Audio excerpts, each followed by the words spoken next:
News was abuzz with new victims of the serial killer in Daejeon. The investigation concluded that there was no connection between the deceased in terms of gender and age. The maniac acted completely indiscriminately, terrifying the entire city. It became a personal hell for her, because the Uni was also killed. Life in the metropolis continued, hiding dark secrets behind the facades of high-rise buildings. The WBC television office was in full swing, with its usual work, indifferent to the misfortunes of others. The girl absent-mindedly typed on the keys, trying to drown out the terrible thoughts. Exhausted, she leaned back in her chair in the empty office. The brunette tiredly covered her face with her hand, holding back the tears welling up in her eyes. And then she was finally swallowed up by a suffocating crimson abyss of heavy memories. Yu Han's sharp shout instantly pulled Lee Si-ah out of her daze. Yu Han asked excitedly if she had a headache again. The noise of the crowded restaurant around him drowned out his anxious voice. Se-ah quickly assured her friends that she had simply passed out for a while.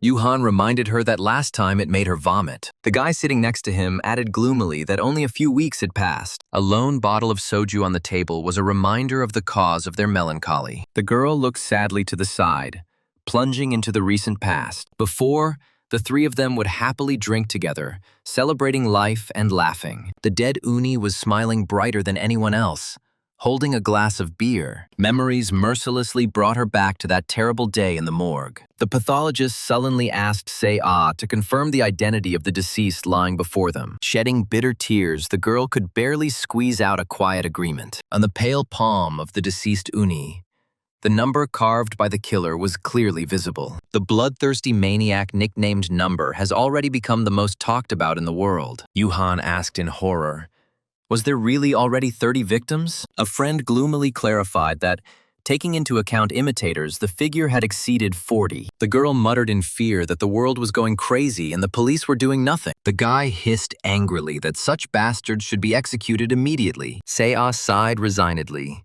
knowing that the murderer's death would not bring back the Uni anyway. The friends fell silent, looking at the gloomy Lee Se-ah with fear and confusion. Se-ah understood that it was foolish to simply react to murders that had already happened. The girl clutched her head, obsessed with the idea of looking for potential criminals in advance. She thought furiously that she needed to identify the maniacs and finish them off. Yu Han looked at her distant, frightening gaze with alarm. Se-ah admitted that this is all she's been thinking about lately. Soon the company left the restaurant, going out into the dark streets of the night city. As he was saying goodbye, his friend called out to Se-ah, causing her to turn around. Yu Han advised her to be careful and walk on the illuminated street. And then the guy hesitated, clearly wanting to tell her something else. Yu Han added softly that people willing to help were often unexpectedly close by. Se-ah just smiled sadly in response and thanked him. The boy smiled warmly, hoping that his timid hint had been understood. Meanwhile, from above, someone's silhouette was carefully watching the departing friends. A stranger in a black mask and with a burning eye was tracking CA. Horrific reports of completely unrelated victims flashed across the screens. The only thread of the investigation remained the bloody numbers carved into the bodies. On television, the profiler admitted that the motive of the insane criminal is still unknown. The girl furiously turned the page of the report with a photograph of the blood-soaked crime scene. She was terrified by the unprecedented scale of these chaotic killings.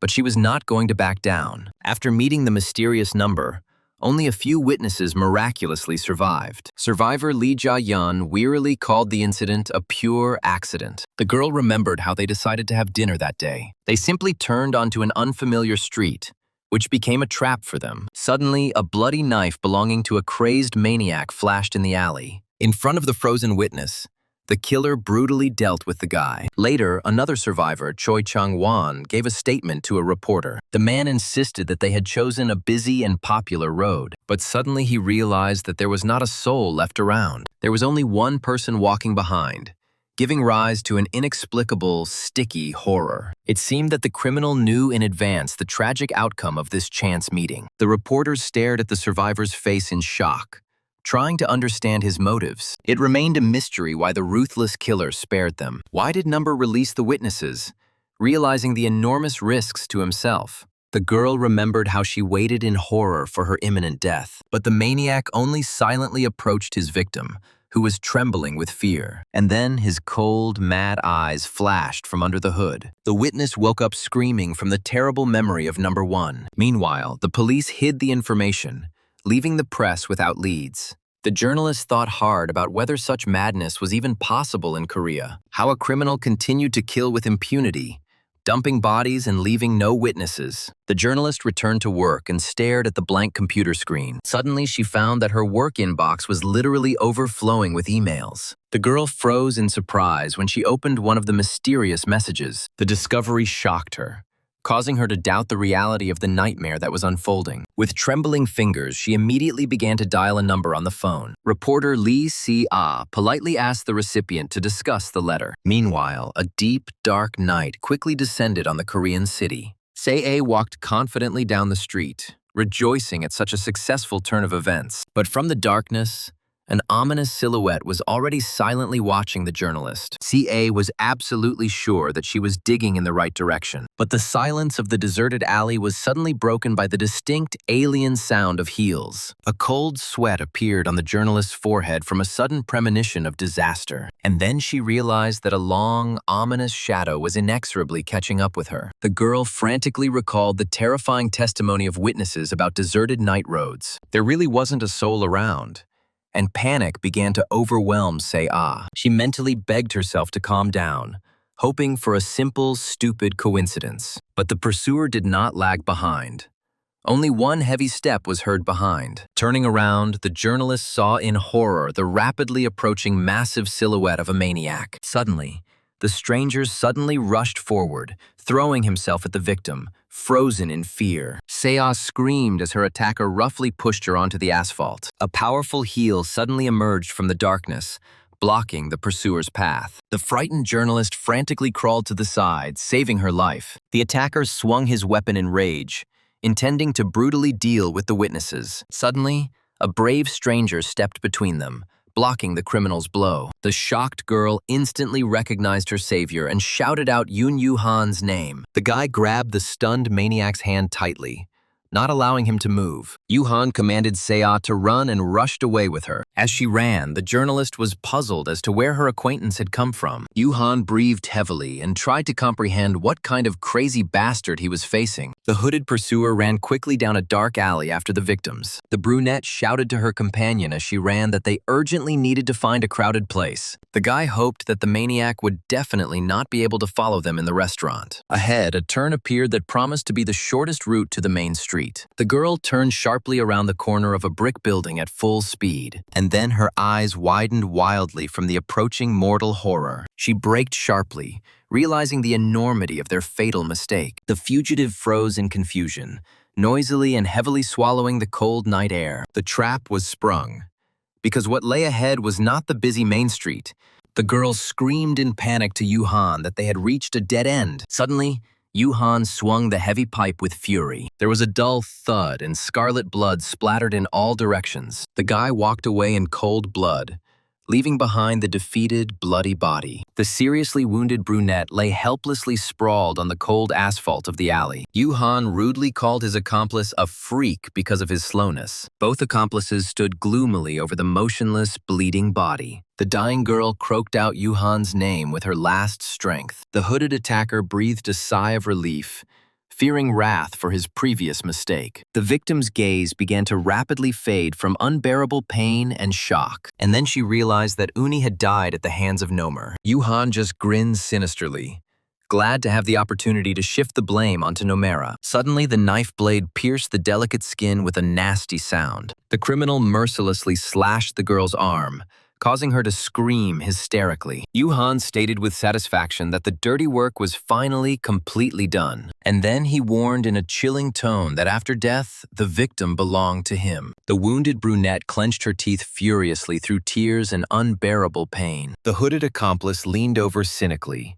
intending to personally examine the dying girl. Suddenly, someone's silhouette appeared from the depths of a dark alley. Yoo-han turned around abruptly, cursing at the intruder in surprise and irritation. The stranger, looking down, brazenly ordered the bastards to get out of this dead end. Through the semi-darkness, his single eye, burning with a blue flame, gleamed ominously. At that moment, The mysterious figure of the stranger literally radiated a deadly aura. The hooded man instantly recognized him as number 41, and then the pursuer realized that the suspected killer was standing in front of them. Meanwhile, 3 hours earlier, the surviving girl was remembering Number. She sat in the cafe, giving a formal statement to the serious Detective Yang. The victim confidently stated that Nomer saved her and her entire family. Detective Yang asked sullenly whether she was talking about her ex-lover. The interlocutor smiled bitterly, remembering the horror that bastard had committed. Suddenly, the moment when the maniac was violently grabbing her came back to her mind. Detective Yang confirmed that the previous victim did indeed die at the hands of Number. The victim recalled how the mysterious savior suddenly appeared right behind the maniac. The detective sincerely did not understand why the girl considered the killer her faithful savior. The witness only smiled mysteriously,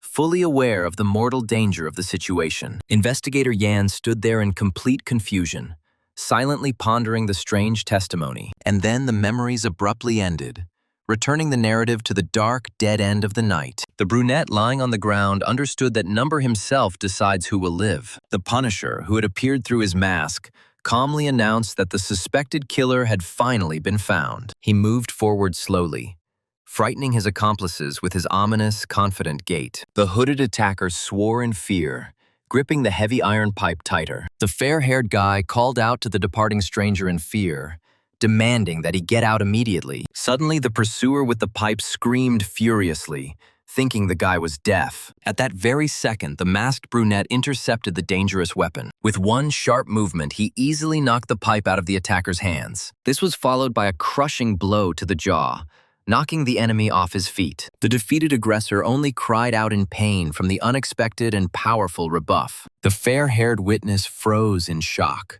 looking at the man lying on the ground, and then the beaten hooligan screamed hysterically from unbearable burning pain. Meanwhile, the savior's eyes mysteriously flashed with a dangerous neon glow.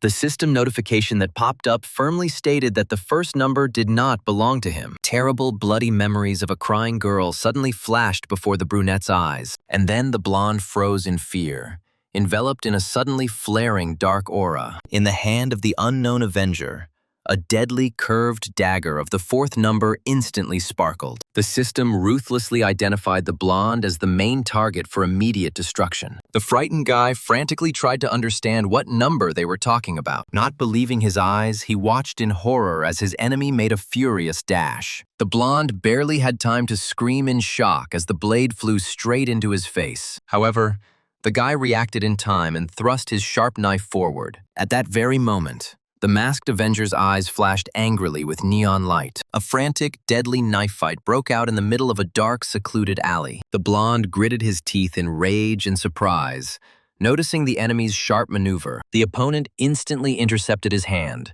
firmly blocking the counterattack with a knife. Suddenly, the brunette deftly knocked the guy's weapon out with his curved blade, and then he dealt the blonde a deep, crushing blow to the side. The wounded boy screamed hysterically from unbearable pain, bleeding scarlet. The masked avenger then delivered a lightning-fast, powerful spinning uppercut. A heavy kick completely knocked out the second attacking hooligan, who was trying to attack from behind. The beaten girl lying on the ground whispered in fear about 4 enemies. Meanwhile, the mysterious savior coldly stated that he had found the first number. His left eye glared with a predatory blue flame at the supposed killer. The masked savior breathed heavily, recalling the horrific details of the recent past. The complete lack of visible connection between the victims has always remained a mystery to the investigation. The criminal managed to hide from the vigilant police for an unnaturally long time and skillfully, and then a gang of ruthless, daring thugs appeared before him again. All the witnesses to the crimes gave exactly the same frightening testimony time and again. The victim recalled that the cops arrived immediately after the mysterious number left. In a dead-end alley, police cordoned off the murder scene and found the deceased's backpack. Inside were gasoline, butane,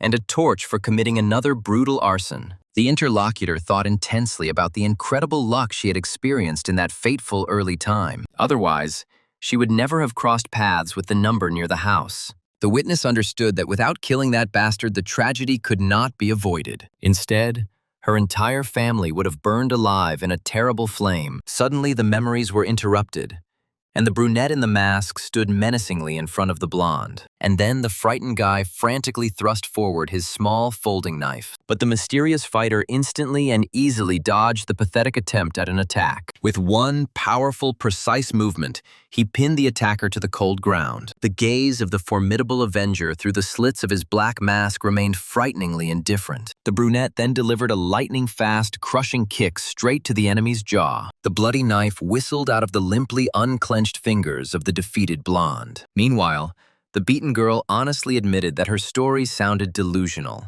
The outrageous thought was firmly lodged in my head, and I couldn't get rid of it. The girl was shocked and wondered if this mysterious number was really capable of seeing numbers. In a dark alley lay the man destined to become a future killer, and then the guy in the mask coldly stated the horrific number of his crimes. There was a sharp click as the electronic voice recorder in his hand turned on. It was the dead of night on November 14th, 2026. The hunter read out the personnel file of number 4, named Yoon Han. He calmly explained that by killing this scoundrel he would save 4 innocent people. The cold blade of the curved sword mercilessly slid across the victim's bloody neck. The Punisher casually asked about his last wish, hearing only hoarse curses in response. The hunter kindly offered to deliver a dying message if it was feasible. The wounded boy only furiously coughed up blood, choking from impotent rage. The victim bared his teeth furiously, refusing to meekly accept his own inevitable death. And then the executioner silently hung over him like an ominous dark shadow. The guy wheezed stubbornly, not wanting to give up his life without a fight. The Punisher coldly asked if these were really his last words. Number 4 suddenly fell silent, staring wildly at his killer. Suddenly, a sharp blade pressed mercilessly against a defenseless, pale neck. Realizing the imminent end, the boy fearfully begged for mercy, asking to wait. There was a loud splash and crimson blood spurted out onto the wall. Yoon Han choked on blood, frantically trying to utter the last word. He desperately extended his weakening hand, pitifully begging to spare him at least once. However, the adamant executioner quietly apologized, declaring that it was impossible to overturn the sentence. And then, a powerful crimson fountain finally ended the sinful life of the killer. Blood slowly dripped from the dark, curved blade of the sword onto the cold ground. Meanwhile, the witness watched in shock as the lifeless body lay near the pole. A suspicious figure in a hood quickly disappeared into the depths of the alley. The hunter turned his back to the corpse indifferently,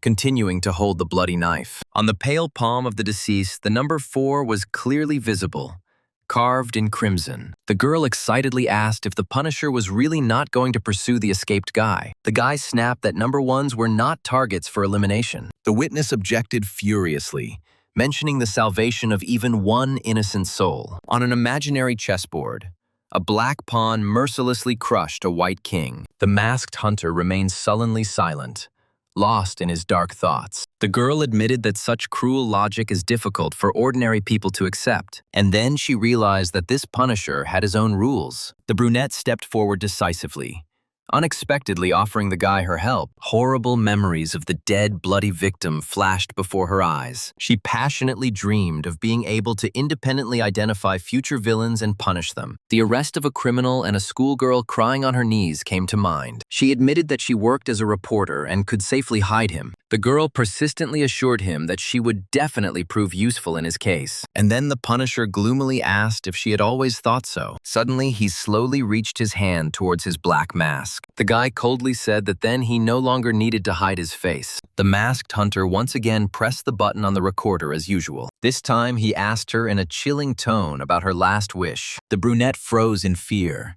not believing her ears at the threat she heard. Her eyes reflected a wild, paralyzing horror from the realization of imminent death. An ominous, night-black aura suddenly flared up around the shocked girl. In a chaotic world, the boy believed that all human lives were equal. The police examined the body while the hero pondered the right to life. He decided to mercilessly destroy the numbers carved on the bodies of his victims. The hero merged with the faceless crowd to save innocent people. And for the sake of this great goal, he killed criminals in cold blood. Every television blared breaking news about an elusive serial killer. The cafe was buzzing with discussion about the latest brutal reprisal by the mysterious number. Do Hua froze in horror after hearing the frightening report on TV. Suddenly, The investigation discovered that there was a conspiracy behind the murders. In the gateway, Su Chan stared in fear at the guy with the bat. The announcer announced that the crime was most likely committed by a copycat nicknamed Mr. A. Do Hua ran to fulfill the finished order in fear after hearing the terrible news.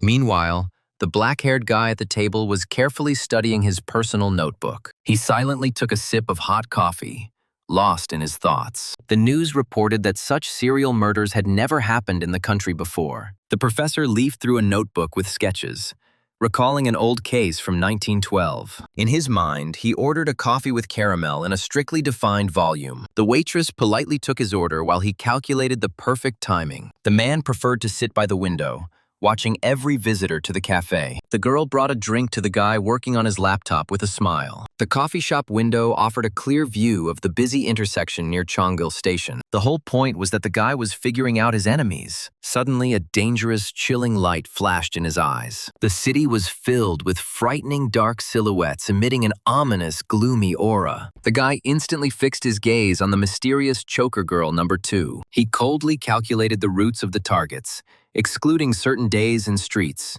Another suspicious, dark type came into his field of vision. Waitress Do Hua continued to deliver orders, unaware that she was being followed. The hero seriously wondered if there were other targets left in the area, and then he firmly realized that he had not found everyone. And then, in the crowd, a 5th number, walking with a bodyguard, flickered ominously. Meanwhile, Do Hua was apologizing as she brought the sandwich and waffles to the customer. The waitress suddenly widened her eyes in surprise as she looked towards the window. But in fact, the mysterious black-haired guy had already disappeared without a trace. Only a cup of coffee and a wad of money remained at the empty table. Meanwhile, in the noisy bar, Hansen's gang loudly clinked glasses. The tattooed bandits celebrated wildly, calling for drinking to the bottom. The patrons sitting nearby glanced fearfully at the rowdy, drunken group. Suddenly, the thugs from the Gukche gang walked towards them with a swaggering gait. The frightened waiter tried timidly to calm the aggressive and noisy customers.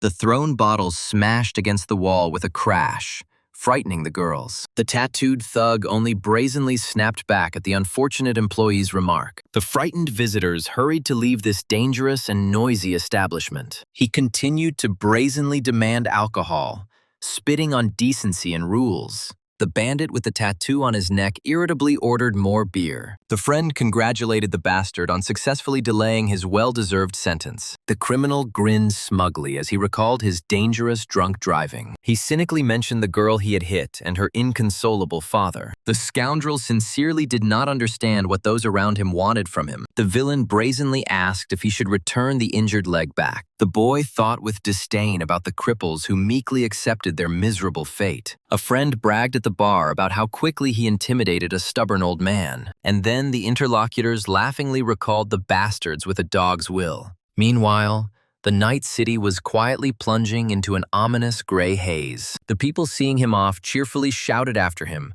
mocking his drunk driving. However, the tattooed driver only angrily sent the grinning joker away. Suddenly, a black car roared across the empty intersection. The guy gripped the steering wheel tightly, burning with rage and alcohol. Suddenly, his gaze narrowed furiously, fixating on the target on the road. And then, he pressed the gas pedal with all his might. Ahead, on the sidewalk, stood a group of peaceful pedestrians, unsuspecting. Suddenly, a car rushed straight towards them at great speed, and then the drunk driver suddenly closed his eyes in fear from a sharp shout. The dark stranger behind him harshly ordered the guy to turn the steering wheel immediately. The attacker held a knife to the driver's throat, demanding that he change course. The frightened blonde turned the steering wheel sharply, and the tires squealed madly. The car skidded, and frightened passers-by ran to the sides, screaming. Meanwhile, the mysterious criminal continued to strangle the stunned guy. The bandit coldly ordered us to drive forward and then turn to the outskirts. The driver gasped for air, angrily cursing his mad captor. The attacker explained that the flickering foreshadowed the imminent decrease of the other person's number. The blonde's eyes widened in shock at these frightening and incomprehensible words. The maniac ominously added that the driver would kill someone within 24 hours. And then the pursuer ordered the guy to immediately vacate the driver's seat. The man calmly began the countdown, giving time for the last words. The frightened driver gritted his teeth in panic, feverishly trying to figure out how to save himself. On the count of 2, the blonde suddenly intercepted the enemy's hand with the knife. The masked attacker was genuinely surprised by such a bold and furious counterattack. At that very second, the car, having lost control, swerved sharply to the side. Suddenly, an out-of-control black sedan skidded into the middle of the road at breakneck speed. However, the blonde only bared his teeth furiously, flatly refusing to give up without a fight. Suddenly, the attacker mercilessly grabbed the resisting guy by the hair. The bandit forcefully hit the driver's face against the steering wheel. Blood spurted from the victim's broken nose onto the dashboard. Taking advantage of the moment, the masked man ruthlessly took control of the car. The invader confidently pressed his booted foot directly onto the brake pedal. The sedan began to make crazy zigzags in the middle of the empty night highway. The out-of-control car almost rammed into a neat row of roadside trees, leaving black tire tracks on the asphalt.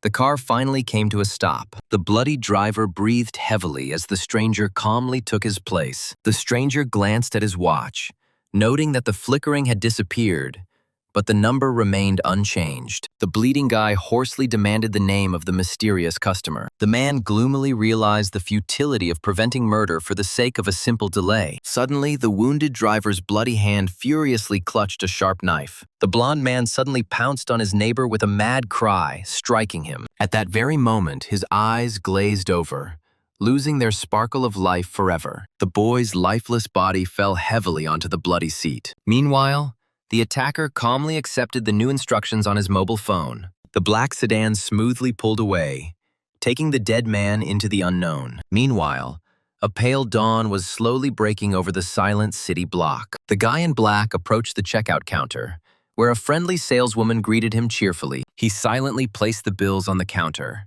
and the girl politely thanked him for the payment. As he walked down the stairs, the guy wished the girl, laden with boxes, a good day, and then he thought gloomily that he had gone too far, and it was time to make a decision. Meanwhile, behind him he heard heavy sighs and the steps of a stumbling stranger. She gave a fake smile from behind the boxes, apologizing and trying to just walk past. The guy suddenly remembered her image, immersed in his anxious thoughts. Suddenly the stranger gasped in fear, losing her balance from the heavy load. The next moment, her foot abruptly slipped off the metal step of the staircase. With a loud scream, the girl finally flew down, and the boxes soared into the air. The black-haired guy froze, indifferently watching the sudden fall of the stranger. Suddenly, time seemed to slow down, capturing her desperate flight. A mysterious, glowing runic symbol instantly flashed in his eyes. Meanwhile, the frightened girl closed her eyes, preparing for a hard blow, but the guy instantly grabbed her hand, preventing her from falling. The rescued stranger stared at him in shock,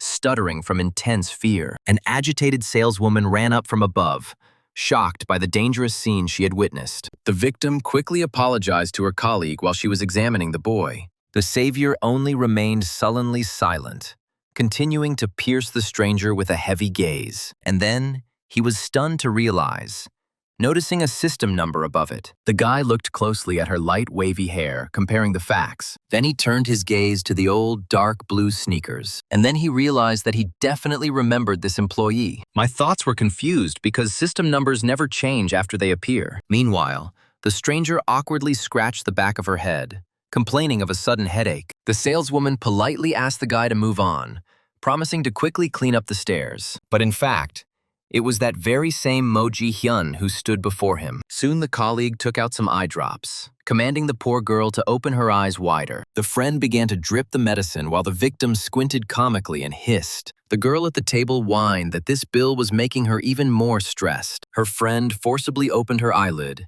ignoring Mo Ji-hyun's painful cry. Rubbing her tear-stained eye, the victim mentioned in surprise a strange, persistent pain. The interlocutor assumed it was just plain dryness, lazily propping her chin up with her hands. Suddenly, a guy in glasses approached them and offered to take the drops. Ji-hyun smiled happily, thanking her colleague profusely for his unexpected generosity. Meanwhile, television was reporting on the cover-up of a murder using fake numbers. A friend grumbled discontentedly about the dismal rerun of the program that was constantly playing on a loop, and the announcer continued to claim that this was the first incident of this scale. And then Mo Ji-hyun froze in fear when she heard the mention of the case from the 12th year. Suddenly, my friend sighed wearily, confessing to a terrible fear of the street. While the announcer was explaining the killer's true motives, Ji-hyun suddenly began to get ready. She cheerfully said goodbye to her colleagues, announcing that she was leaving first. The girl with a heavy backpack on her shoulders silently headed towards the exit. The remaining employees were surprised to assume that she had taken on a second part-time job. Meanwhile, Ji-hyun was already walking quickly along the dark night street. Behind her back, her colleagues noted her secrecy with a sigh. Suddenly the girl froze, bent over from unbearable burning pain. Barely breathing, she convulsively tried to take a deep breath into her stomach. Covered in a profuse cold sweat, Ji-hyun exhaled slowly and heavily. Finally, the attack subsided, and the exhausted poor thing straightened up with relief in the middle of a deserted alley. Ji-hyun let out a sigh of relief, as this unexpected incident had really gotten on her nerves. And then she realized that she was terribly late and rushed forward. Suddenly, a sharp and resounding slap from her boss interrupted all her thoughts. The man sternly warned Ji-hyun never to be late for her shift again. The girl obediently endured the reproaches, considering such rude treatment to be completely normal. She convinced herself that physical pain could be easily endured for the sake of work. Ji-hyun clung to this place, which was ready to bring her good money. However, in moments of complete helplessness, she only lightly patted herself on the shoulder. And despite the unbearable fatigue, the girl forced herself to put on a fake smile. Meanwhile, the customers called her, and she obediently ran to take the order. One of the customers enthusiastically dictated an order of 4 servings to Ji-hyun, but suddenly the guy at the table looked closely at the waitress's face. He asked in surprise if it was really Mo Ji-hyun standing in front of him. The girl instantly tensed up, feeling herself break out in a cold sweat. The guy shouted loudly throughout the establishment, surprised by such an unexpected meeting. His friend asked in bewilderment who exactly this modest waitress was. He explained to the company that they had attended the same high school together. At that moment, Ji-hyun silently prayed for them to shut up immediately. She was terrified of the mention of her father Mo Hong-chul's terrible deed. Suddenly, the guy gleefully announced to everyone that she was the daughter of that criminal. The people around began to whisper loudly and in surprise at this news. The girls at the next table asked in shock about Mo Hong-chul's daughter. Ji-hyun's eyes began to shine wildly, and an unbearable pain began in her head. The guy just grinned nastily, remembering her sudden disappearance at school. Other visitors immediately began to vigorously discuss shameful family secrets. However, Ji-hyun was already barely able to think clearly due to the extreme stress. The noise of the establishment suddenly merged into one continuous nightmare for her. The girl ran out into the street and huddled hysterically against the wall. She began to sob bitterly, clutching her head from the overwhelming horror. And then Ji-hyun thought with fear about someone's staring eyes. In the empty and quiet alley, only her quiet cry could be heard. And from the roof of a neighboring building, a stranger was watching her closely. The mysterious guy in the hood remembered all the features of the wanted woman perfectly well. Suddenly, he threw down a heavy cardboard box. Ji-hyun raised her head in fear, noticing the sudden fall of some object. And then suddenly, ominous neon numbers flashed before her eyes. The guy on the roof continued to ponder, fascinated about Mo Ji-hyun's identity. Meanwhile, the unfortunate girl could hardly hold back the tears that were welling up. She remembered the frantic flashes of hundreds of reporter cameras from her past, and the way a crowd of journalists attacked her arrested father with questions. The press furiously demanded answers as police tried to take Mo Hong-chul away. At home, the frightened mother covered her face as she listened to the terrible news about her murderous husband. Little Ji-hyun cried and pointed her finger at the TV screen in bewilderment. The old monitor emitted endless accusations against their once happy family. After a while, the phone rang and Ji-hyun's mother screamed into the receiver in shock. The girl was confusedly leafing through her old notebook, full of children's drawings. The woman argued furiously with her boss, demanding that he pay her back wages. From then on, Ji-hyun lived as if in an endless, drawn-out half-sleep. Probably the unfortunate girl simply did her best not to face the truth. At 14, she faced brutal bullying and a desk covered in graffiti. Angry shouts were heard from the director's office, demanding that the girl be thrown out immediately. The schoolgirl stood obediently by the door while the adults behind the walls scolded her father. Suddenly, an angry, dark-haired girl, accompanied by a man, quickly walked out of the office. Hae-jin turned around in fear at the sudden noise of the door opening. Suddenly, the enraged stranger slapped the girl hard in the face. Meanwhile, The interlocutor recalled that Jin had lost her older brother at that time. The man added that the late brother clearly adored his younger sister. He was genuinely surprised that Jin didn't know about their closeness. The girl quietly admitted that her father abandoned the family a long time ago, and then she remembered the crowd of reporters who had accompanied his sudden arrest. The man frowned and noted that her words sounded like nothing more than lame excuses. He added mercilessly what it was like for innocent victims like Jin now. The girl asked in shock, did she really have to justify herself for anything? In a rage, Jin screamed. Was she to blame for the sins of her murderous father? The interlocutor coldly retorted that one cannot ask for understanding in front of grieving people. Realizing the futility of arguing, Jin only bitterly asked what she could do. And then she thought with tears, if books could help express the pain. Meanwhile, only one thing was persistently spinning in Ji-hyun's head. The boy clearly remembered the name of the dangerous serial killer, Mo Hong-chol. Meanwhile, on the street, the ordinary, peaceful life of ordinary passers-by was in full swing. And on a bench in the park sat a lonely girl, lost in thought. Suddenly, some strange symbols flashed menacingly before her eyes. In fact, the entire surroundings were suddenly filled with mysterious glowing numbers, and then she closed her eyes in fear from the sharp and unexpected flash. Soon the visions disappeared, leaving Jin alone on the empty bench. She grabbed her head in panic, trying to comprehend this damn nonsense. Because of the colon,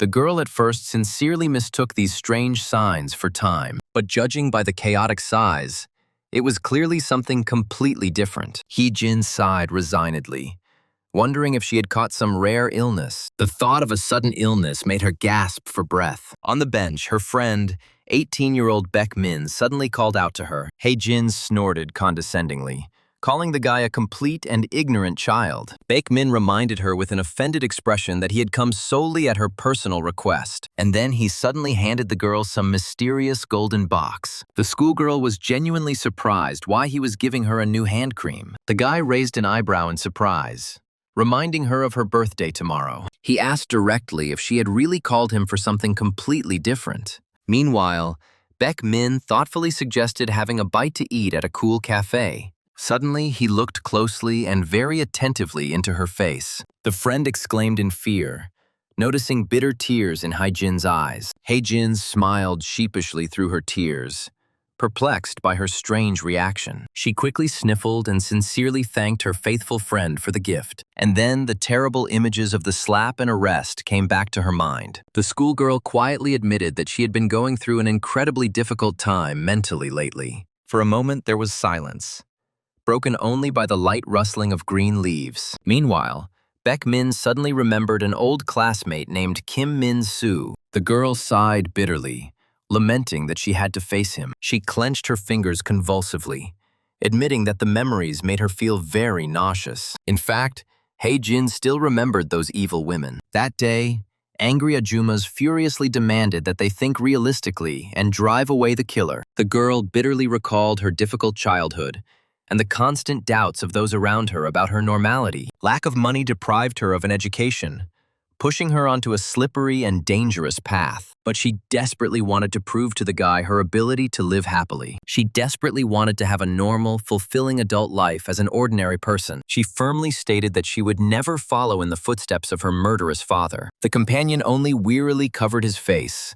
not understanding the reason for such evidence. But the girl only laughed ironically at his naive schoolboy perception of the world. Suddenly, the guy honestly admitted that he fell asleep during her monologue. Then he decisively suggested that we go have some fun and let out the accumulated negativity. Smiling, he extended his hand, challenging her to prove her right to a happy future. The embarrassed girl smiled warmly and offered the guy to choose a place to rest. And in response, I only heard a barbed joke about her poor performance. Soon, they were furiously hacking away at the computer club, shouting loudly. Then they had a blast singing karaoke, competing for the best scores. Later, the couple strolled leisurely through the city at night, lazily eating ice cream. The girl chatted cheerfully, enjoying the moment and the delicious cold treat. Suddenly, her gaze froze on something frightening ahead. The glowing neon numbers of the countdown flashed ominously before my eyes. Meanwhile, the guy walking in front continued talking about his own things carefree.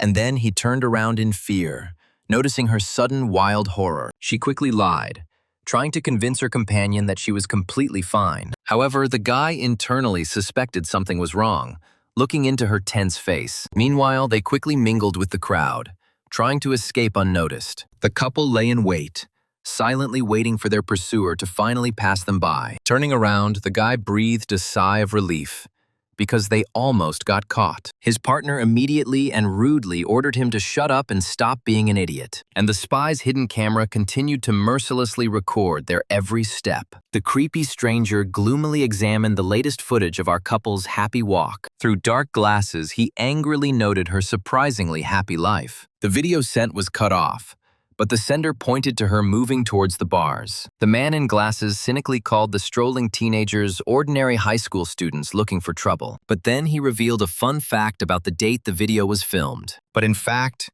it was the day of remembrance of the 13th victim. He lamented that while some were burying their children, others were having fun. The situation seemed damn funny to him, and at the same time, completely disgusting. And then he drew a gloomy conclusion, declaring that God was dead. Meanwhile, the story moved to a quiet residential area with low-rise buildings. A gloomy Do Hua slowly returned home, immersed in his thoughts. The boys were playing noisily in the street, teasing each other and laughing loudly. Suddenly at the gate, the police brutally grabbed the guy because of his constant complaints. Do Hua merely waved it off while the neighbors heatedly discussed the day's crazy events. Soon, the guy decisively pressed the doorbell at the right apartment. An excited woman opened the door, greeting the guest with surprise and warmth. She apologized for the slight mess as Do Hua politely took off his shoes. When he entered the room, he found Su Chan crying under the blanket. The girl immediately asked gloomily whether he had hidden his face well. She screamed in panic that their surveillance would lead to a new, huge problem. Do Hua only listened silently and furiously to her grave accusations. A distraught Su Chang claimed that the pursuers had definitely tracked down her house. The guy carefully hugged her,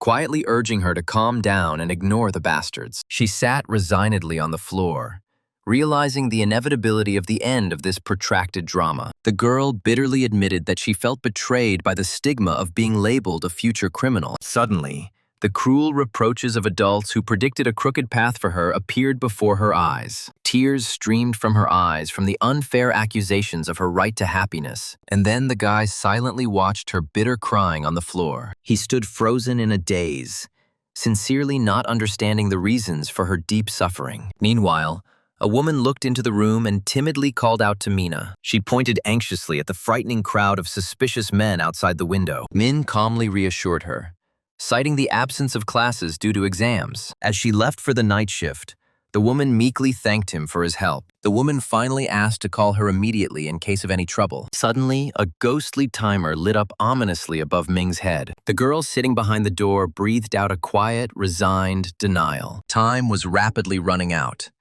bringing the inevitable denouement closer. She begged the mysterious numbers not to decrease, burning with helplessness. Meanwhile, the gloomy evening twilight was slowly thickening over the city. The guy looked into the empty refrigerator in search of some food. He decided to cook her dinner, despite the late hour. And then Min suddenly became wary, hearing a strange, suspicious rustling sound. Looking out the window, he noticed that the frightening crowd had disappeared without a trace. Min loudly warned Ji-hyun about his short trip to the store, but in response he heard silence.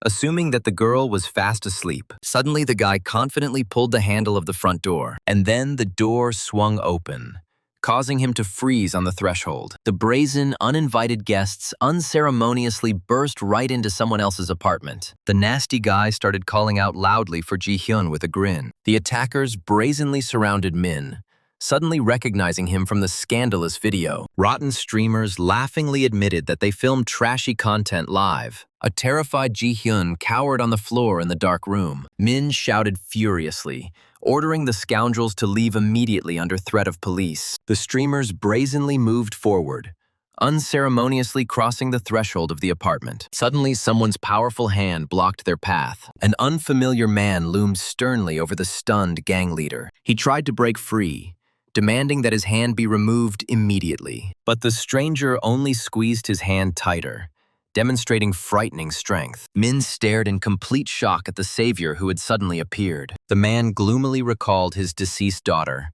who studied at the same school. The guy listened in confusion to his sudden and strange revelations. In fact, the deceased Mrs. S was incredibly beautiful. And then Min thought with bitterness about the terrible injustice of the world. Suddenly, the enraged stranger struck the guy with all his might and delivered a powerful blow. Min fell to the floor, and the crazy man went to look for Ji-hyun. With a wild grin, he rejoiced that he had finally tracked down the daughter of his enemy. The Avenger, maddened by revenge, rejoiced because his long-awaited turn had come. And then the guy tried with all his might to stop the raised hammer. However, the merciless weapon whistled and fell straight on Ming's head. The terrified streamers screamed in horror as they saw blood pouring onto the floor. Meanwhile, the wounded guy lay motionless near the half-open door of the room. The killer growled furiously, sincerely not understanding the reasons for such stubborn resistance. The fading Min meekly accepted his fate under the ticking of the melting timer. The gray-haired man shouted in rage that he would repay in exactly the same coin. And then the guy realized with regret that his time was inexorably running out. Meanwhile, the madman wildly widened his eyes, rejoicing at his correct vision. He remembered how every hour of his life turned into torture. Every minute, the damned timer before my eyes continued its eerie countdown. With every heartbeat, Ming's precious lifespan was rapidly diminishing. But the guy finally realized that the crowd simply needed the mythical daughter. They needed a man who could become an exact copy of his father. The psychopath raised a kitchen knife, ready to fulfill this insane desire. Suddenly, someone's powerful gloved hand grabbed her wrist tightly. The frightened girl stared in shock at the blade that appeared right in front of her. The man in the suit looked at his savior with an evil grin. And then the stranger called out Mo Ji-hyun's name in an icy tone. The masked man asked if these would be his last words. Suddenly, he dealt a crushing blow, causing scarlet blood to spurt out. Thousands of viewers watched the brutal brawl live in shock. The broadcast host desperately shouted into the microphone, demanding that the violence stop. But Mo Ji-hyun screamed madly for the return of the suffering he had suffered. The crazy girl behind the man's back treacherously raised a huge knife over him. The sharp blade pierced the wall with a whistle, leaving deep cracks. The cameramen screamed in shock at the unexpected turn of events on live television. Meanwhile, a strong gloved hand intercepted the raised blade. The attacking girl froze in fear, unable to move. She wondered in confusion whether her father's bad heredity was to blame for everything, or perhaps the blind faith of those around me played a cruel joke. The crowd itself created this monster with its insane confidence. Suddenly, the masked guy delivered a lightning-fast, slashing blow. The cold fighter indifferently cut off that other people's squabbles were none of his business. Lonely drops of blood scattered spectacularly against the backdrop of his chilling gaze. The unconscious girl fell with a crash onto the wooden floor. Streamers screamed in horror when they saw their accomplice lying on the floor. The next second, someone's powerful blow shattered the smartphone screen. The masked man conducting the cleanup coldly and silently assessed the situation. The frightened operators backed towards the exit, desperately calling on each other to run. They cursed this stream, because of which they got involved in a deadly matter. The remaining man in the suit stood frozen in confusion in front of the creepy stranger. Meanwhile, the wounded girl wheezed helplessly in a pool of her own blood. Mo Ji-hyun, who had lost his mind, stared wide-eyed with impotent anger. He screamed hysterically about his insane need to commit murder, and the defeated accomplice only sighed quietly and heavily on the floor. Immediately, the masked fighter grabbed Mo Ji-hyun's neck with a death grip. He apologized in an icy whisper, adding that this also concerned him. The man in the suit wheezed as the noose around his neck tightened completely. Suddenly, Mo Ji-hyun's lifeless body collapsed limply onto the floor. The girl, lying in blood, whispered her question with the last of her strength. The savior turned around, casting his frightening and mysterious gaze upon her. He noted with annoyance that the rusty blade had prevented him from killing immediately. The girl's eyes widened in fear,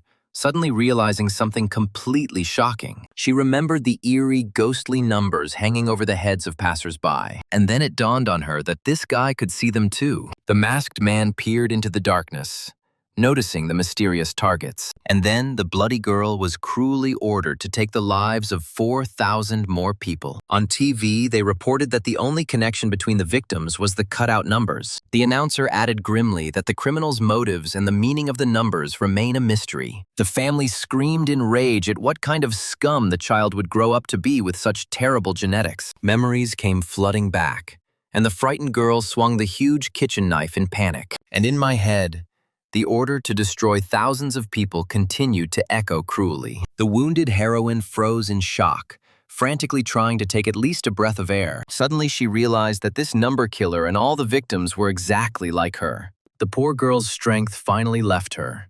Her consciousness became clouded, and she felt terribly dizzy. Through his fading gaze, the boy saw a timer counting down his final moments. The numbers were melting away inexorably, and only 50 minutes remained before his death. Meanwhile, the wounded Ji-hyun desperately screamed that she would not let Min die, and the ruthless killer standing above her gripped his sharp blade tighter. The dark silhouette coldly asked if these were her last words before death. And then Ji-hyun gathered the rest of her strength for the final, important question. In a trembling voice, she asked why the man had survived. In fact, she herself did not really understand the real reason. The swordsman was genuinely surprised by such a strange, dying curiosity from the bleeding girl. Then suddenly, he explained that the dead guy simply wasn't number one. He cynically added that this would not have prevented someone's death. The unfortunate girl's consciousness was completely lost in the face of such a terrifying truth. The last chance fell from her weakened fingers with a quiet thud, and right at that fateful moment,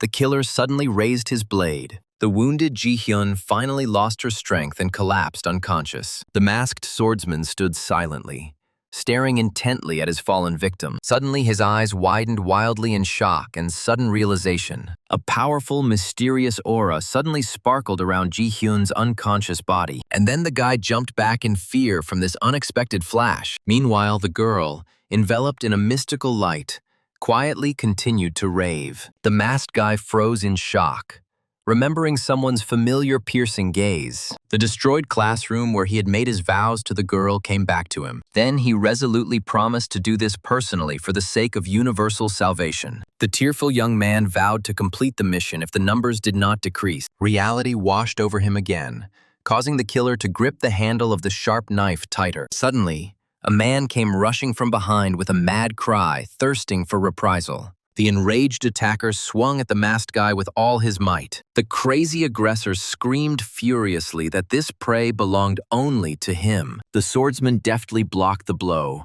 while the madman demanded to cede the right to kill. And then the attacker howled hysterically, begging not to take away his target. The masked man was shocked to realize that the countdown on the timer had suddenly increased. At that very moment, he launched a lightning-fast and incredibly brutal counterattack. The stunned opponent's heavy hammer flew out of his hands with a whistle. With a powerful and precise kick, the swordsman pinned the madman to the floor. And then the guy tried to calm down, remembering that something similar had happened before. He decided to deal with the mystery later, adapting to his changed fate. Without further ado, the cold-blooded avenger instantly intercepted the enemy's dropped weapon. In fact, he had only one main task left. With a dull thud, the swordsman mercilessly crushed the head of the defeated mad attacker. Suddenly, the silhouette of a smiling, happy girl flashed before his eyes. The bleeding man whispered Sojin's name with his last strength. Suddenly, the silence of the night was cut by the furious howl of approaching police sirens.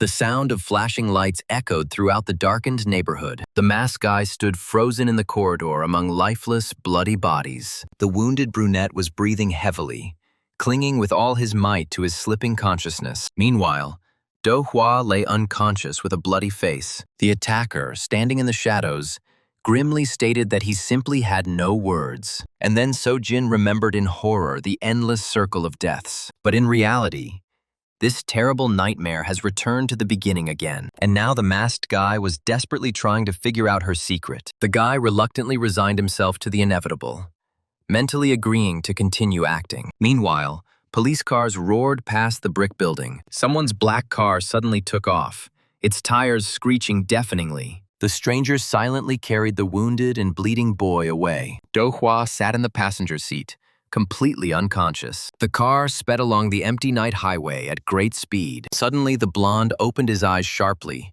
staring in front of him in shock. The guy looked around in fear, completely not understanding where he was, and then he winced sharply from a sudden burning pain in his neck. Confused, Do Hua carefully felt the fresh marks of strangulation with his fingers. Su Chang stepped timidly onto the cold concrete floor with her bare foot. The car brought her to some abandoned and dilapidated hangar. The shocked girl looked around in fear, not understanding what kind of place this was. Suddenly, Su Chang remembered that she was at home with Min yesterday. The heavy, confident steps of an unknown person were heard behind. The girl turned around in fear at this sudden, frightening sound. The same guy in black calmly walked out of the shadows towards her. Horrible memories of past deaths immediately flashed through her mind. The brunette frowned and noted that she had woken up much earlier than he thought. Su Chang suddenly jerked to the side, desperately trying to escape from him. Suddenly, a long black rope rushed straight towards her. Su Chang let out a startled cry as the strong noose tightened tightly around her waist. With a light movement of his hand,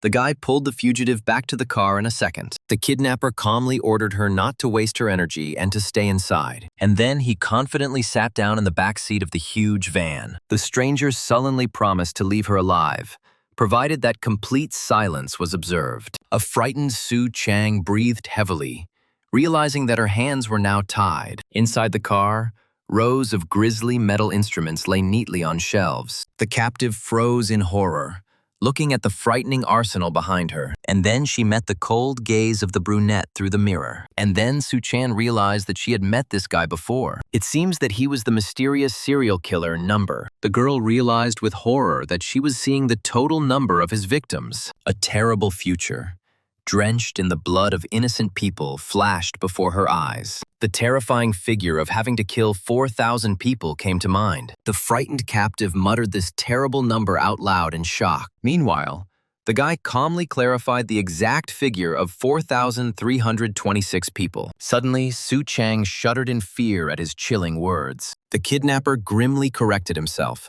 stating that there had already been so many victims. The numb girl asked him in confusion about this strange past tense. Someone's pale hand confidently reached out to the sharp, curved blades. The guy gloomily asked his interlocutor if she remembered the reason for saving number one. Then she was almost dying and heard this bitter truth from him. Losing consciousness, the girl herself put up a 1, as if begging for a chance to survive. His shocking confession left the unfortunate woman in the car speechless. The guy added that the boy remained alive only thanks to her actions. Suddenly, the girl thought with bated breath what a relief it was. As it turned out, that guy was originally supposed to finish off the poor kid, but she desperately changed her fate by preventing this brutal and bloody murder. And then a completely new, unpredictable fate began for the surviving man. The figure rose, making the enraged man the new suspect. The shocked girl confusedly went over the words about the alleged killer in her head. Suddenly, she realized the true reason for Ming's miraculous rescue. The guy calmly admitted that he personally finished off that crazy man. After this statement, a deathly, heavy silence reigned in the car. Meanwhile,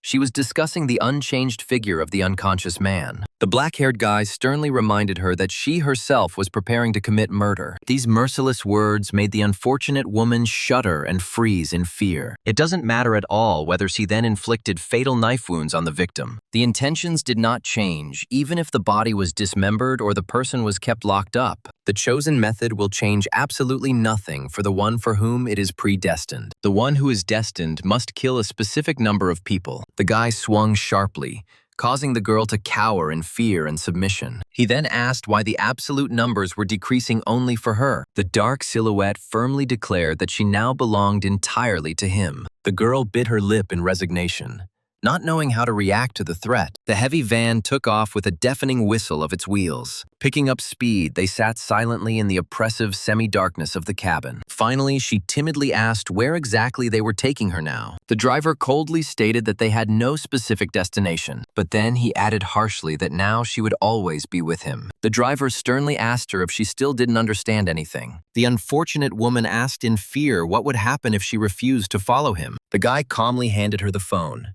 noting that the choice was hers. He added that the escape would also be her personal, free decision. But if she escapes, she will immediately be harshly suspected and persecuted. Those around her will inevitably force her to commit murder, pushing her towards a new, terrible fate. The black-haired guy mockingly asked her what she would do now. Suddenly, an inner voice screamed desperately, urging her to ignore these words. The girl lowered her head in resignation, quietly whispering about the possibility of giving up. The guy asked in surprise if she wanted to go to her place. She explained in a confused manner that she needed to pick up her personal belongings and see her mother. In a panic, the girl tried to figure out how to make him fall for this lie. To her utter amazement, the stern driver unexpectedly and easily agreed. The heavy van instantly turned off the highway towards the busy city. Soon, the car stopped near a nondescript multi-story building in a dark alley. Pulling down her deep cap, the frightened heroine carefully wandered down the dim corridor. She desperately hoped that the official police investigation had already been fully completed. Meanwhile, the guy promised to park in a place where there are absolutely no street cameras. Suddenly, she froze at her door, noticing yellow caution tape. The yellow tape tore surprisingly easily. Do Hua carefully stepped over the threshold of the ransacked apartment. He frantically packed his jacket, ramen, and money into his bag. Suddenly, Do Hua realized the need to run as fast as possible. The guy was panicking and trying to figure out where to go after escaping. The heavy footsteps of an unknown person outside the door made him freeze. And then he asked himself in fear where to go next. A creepy silhouette watched him closely from the dark doorway. Meanwhile, a suspicious black minivan was parked in the courtyard of the house. The pursuer mentally promised to take her back if she returned. And then Do Hua flinched from a sharp, suspicious noise. Meanwhile, Su Chang sat in the car, thinking about escaping. And in the apartment, an ominous silhouette was tightly clutching a rose in his hand. The guy was feverishly trying to figure out what else he needed to take with him. Suddenly, Do Hua turned around in fear at the steps behind him. An unknown person raised a broken glass bottle over his head to strike him. The frightened boy instinctively covered his head with his hands, expecting a crushing attack. The deadly weapon froze in the air at the very last moment. The attacker froze in shock, suddenly recognizing Mo Ji-hyun in front of him. A stunned Do Hua slowly opened his eyes, not believing his salvation. The boy couldn't help but cry out in relief when he saw Mo Ji-hyun alive. A frightened Ji-hyun asked in shock where Min had even come from. Min dropped the dangerous bottle fragment in fright and hurried to apologize to her. And then he admitted that he returned for his things after the police left. Then he noticed the open door of the apartment and became wary. Min was afraid of the return of those madmen and became very worried about Ji-hyun. Suddenly, the girl carefully touched his wounded face with her palm. The guy was very embarrassed by this unexpected and tender gesture. Ji-hyun burst into tears, blaming herself for all of his terrible injuries. Meanwhile, Min hastened to reassure her, calling the wounds trivial scratches. Min, in a rage, demanded to know what had happened here. The guy added that journalists were gossiping about her. Ji-hyun shuddered at the words about being labeled an accomplice to a crime. Suddenly, Min remembered the business card he had received from the investigator today. The guy suggested calling him and honestly telling him the whole truth. The girl just lowered her head guiltily in front of the packed travel bags. And then Min fell silent in surprise, realizing a terrible guess. And then the guy asked in shock what these things were. Ji-hyun remained silent and gloomy, not knowing how to justify her escape. Suddenly, she turned around decisively, ignoring his request to wait. Min rushed after her, desperately asking where she was going. But Ji-hyun bitterly reproached him for his stupid pretense. And then the girl reminded him that he had seen the stream himself. Min stood stunned, unable to find words to justify himself. Memories took him back to the day when the doctor blocked his way. Sitting on his hospital bed, the boy only wanted to repay the kindness. He replayed the horrific footage of the attack on Ji-hyun on his smartphone. Suddenly, the smartphone screen went dark after a loud scream. The doctor grinned slyly, mockingly asking about the continuation of the video. The sinister hypnotist smoothly launched a pocket pendulum yo-yo before his eyes. The man calmly twirled a yo-yo, claiming his phone was broken and his stream was interrupted. The interlocutor in the hospital room froze in shock at the news about the mysterious number. The investigator thought gloomily about Ji-hyun's disappearance and the pile of unanswered questions. The bandaged guy listened sullenly to the public accusations against the girl. And then the detective, with a grin, urged him to understand the police's tough stance. Meanwhile, hurried steps were heard on the dark street under the light of a lantern. Ji-hyun walked away with the suitcase, ignoring the guy's desperate cry to stop. The wounded guy screamed furiously after him, demanding a confession to the man's murder. He sincerely did not believe in her guilt and demanded answers. Suddenly, he reminded her that the police would start putting pressure on her because of her father. He desperately shouted that she didn't need to justify herself to society. The guy insisted that the crowd's stupid rumors were of no importance. Suddenly, Ji-hyun, in tears, angrily interrupted his speech. Her sharp scream made the guy fall silent, frightened and stunned. Meanwhile, she bitterly admitted that it was not a matter of fatigue at all. The girl covered her face with her hands, remembering that fateful, nightmarish moment. At that moment, she was ready to do absolutely anything to save him. With tears of madness, she confessed to her conscious desire to kill. But in fact, the crowd turned out to be right. The fate of a murderer awaits her. The guy froze in horror at her terrible final confession. A bloody image of Number, who could see mysterious numbers, surfaced in her memory. Ji-hyun cried bitterly, realizing that without him, she would have done something irreparable. The girl slowly turned around and took a heavy, decisive step to the side. She quietly apologized and slowly walked away, taking her suitcase with her. The wounded boy desperately shouted after her, demanding that she stop immediately. Ji-hyun begged him through tears not to risk his life anymore. Suddenly, the guy angrily reminded her of her hospitalized aunt, who was suffering because of her. These cruel words made the departing girl freeze in shock and pain. She immediately remembered the inconsolable crying of the unfortunate woman in front of the TV. And then Ji-hyun resignedly admitted that she now had to disappear. The boy was shocked into silence, taken aback by her firm reluctance to repeat her father's fate. Ji-hyun burst into tears,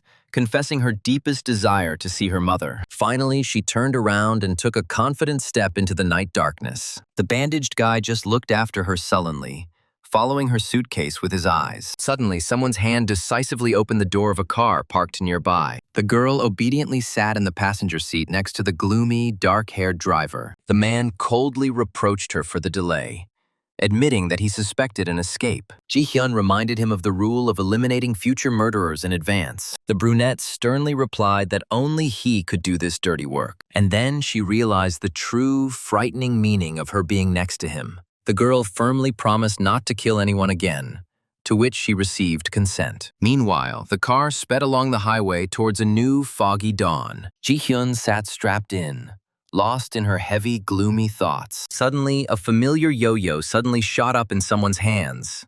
Ominously, an investigator with a toy entered an abandoned room with scattered things. The companion confirmed that the wanted girl was alive, but was hiding the reason for her escape. The man inquired about checking the street cameras and demanded immediate recordings. And then he slowly raised his hand, holding some important photograph. The photo showed a smiling Ji-hyun wearing a work apron. The detective's red eye flashed ominously, declaring the need to hurry. The fair-haired boy was driving in the car, thinking about a valuable clue. Meanwhile, someone's heavy footsteps were heard in the dim, eerie corridor. The frightened girl frantically dialed the number and reported the emergency. Her eyes widened in horror as she gave the exact address. In tears, she begged the police to come quickly, because the stalker had returned. Suddenly, a shadow actually appeared behind the door of apartment 305th. The dispatcher acknowledged the call, but the unfortunate woman was only angry at the cops' helplessness. She screamed in panic that someone could die due to their inaction. The operator calmly replied that the maniac wandering around the entrance had not yet done anything. This absurd answer finally caused the girl to burst into a furious scream. The fair-haired boy was driving in the car, thinking about a valuable clue. Meanwhile,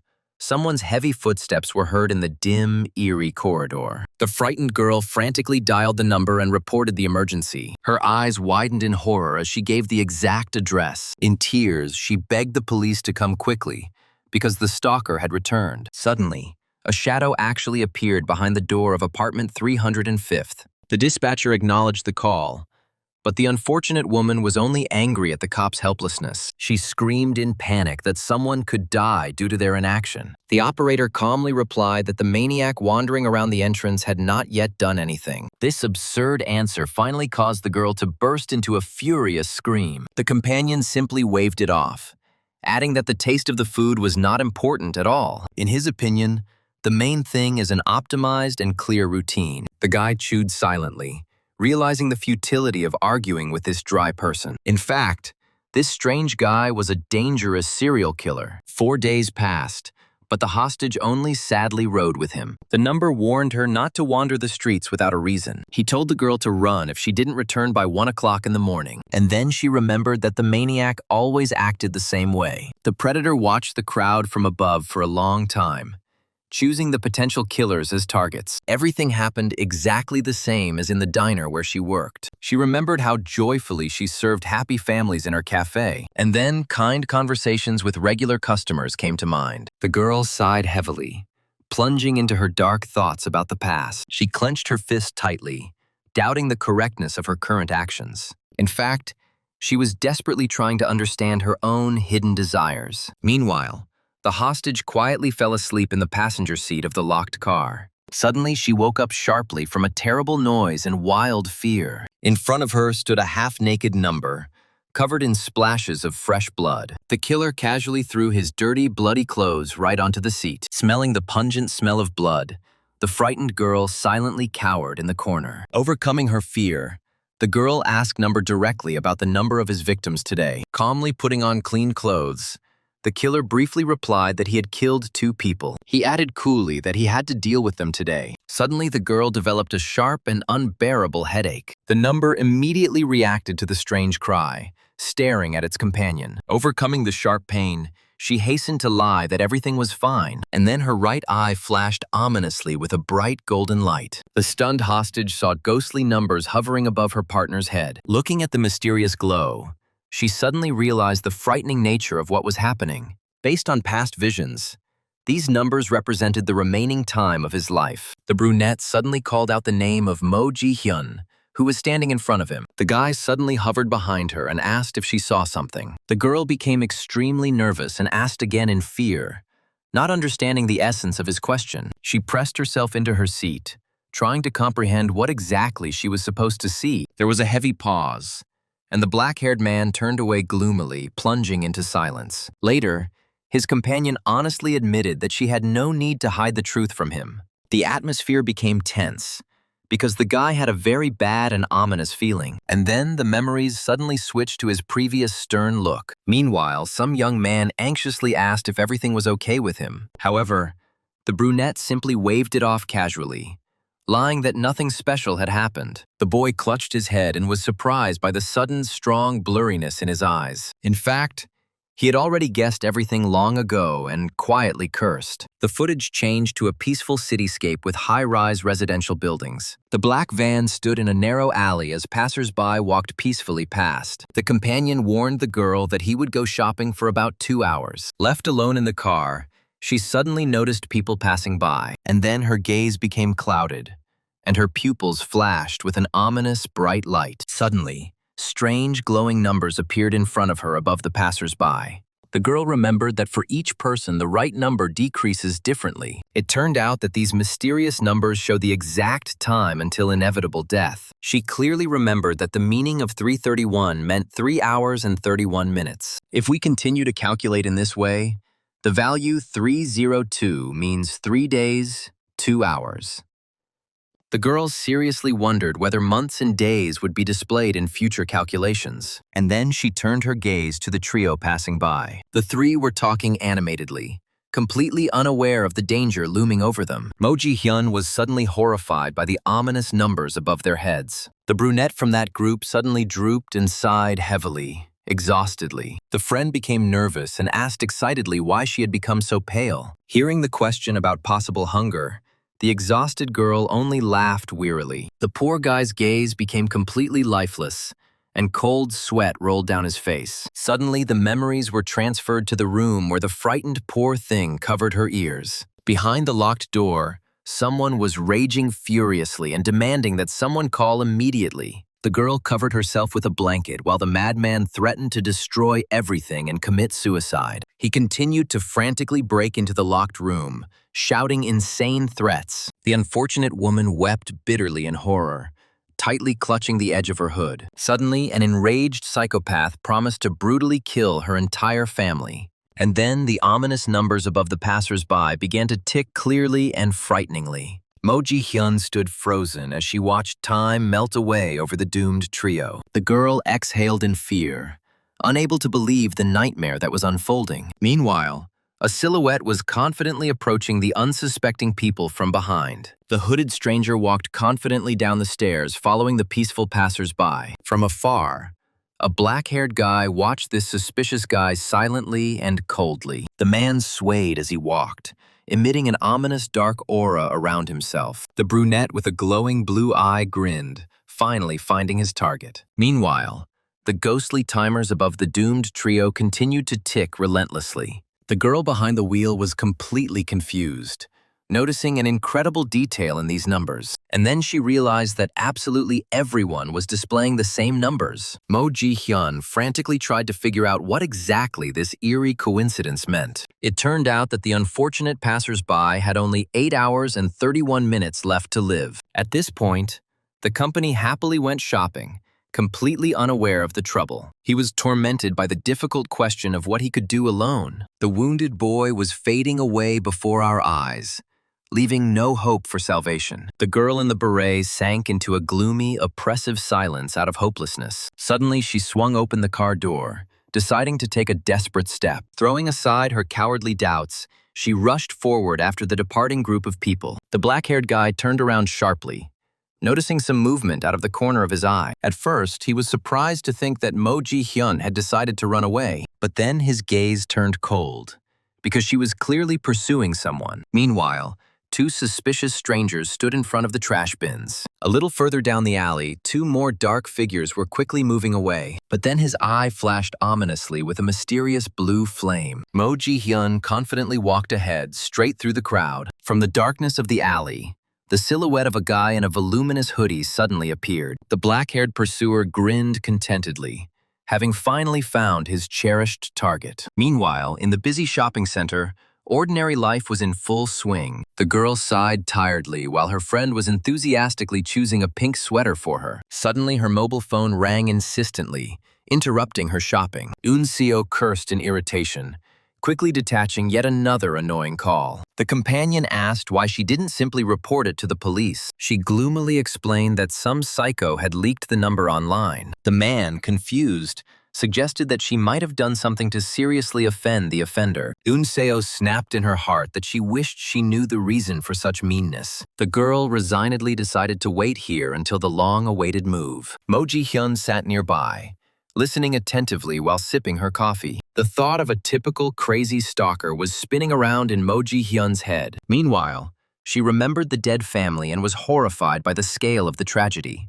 The situation seemed blatantly unfair to her, because the pursuer looked very young. Suddenly, a black-haired guy appeared silently behind her, causing her to scream wildly. Clutching her heart in fear, she was outraged by his sudden ominous appearance. Getting straight to the point, the uninvited guest sternly demanded that visible figures be named. He added that it was stupid to hide, because she was tracking those three. Mo Ji-hyun clenched her fists in fear at these insightful words. The girl became nervous and asked, dumbfounded, how the guy knew everything. The stranger admitted that he, too, was painfully familiar with her intense gaze. The guy reminded her that she behaved unnaturally in mortal danger. She realized too quickly, suspiciously, what these mysterious numbers meant. Mo Ji-hyun frantically considered whether she should tell him the whole truth. Suddenly, Min-so's friend called out loudly, interrupting the tense conversation. The stalker tried to stop the girl from leaving, persistently demanding that they continue the conversation. The frightened Mo Ji-hyun quickly shouted that she agreed to confess everything. She promised to tell us absolutely all the details right on the way. Meanwhile,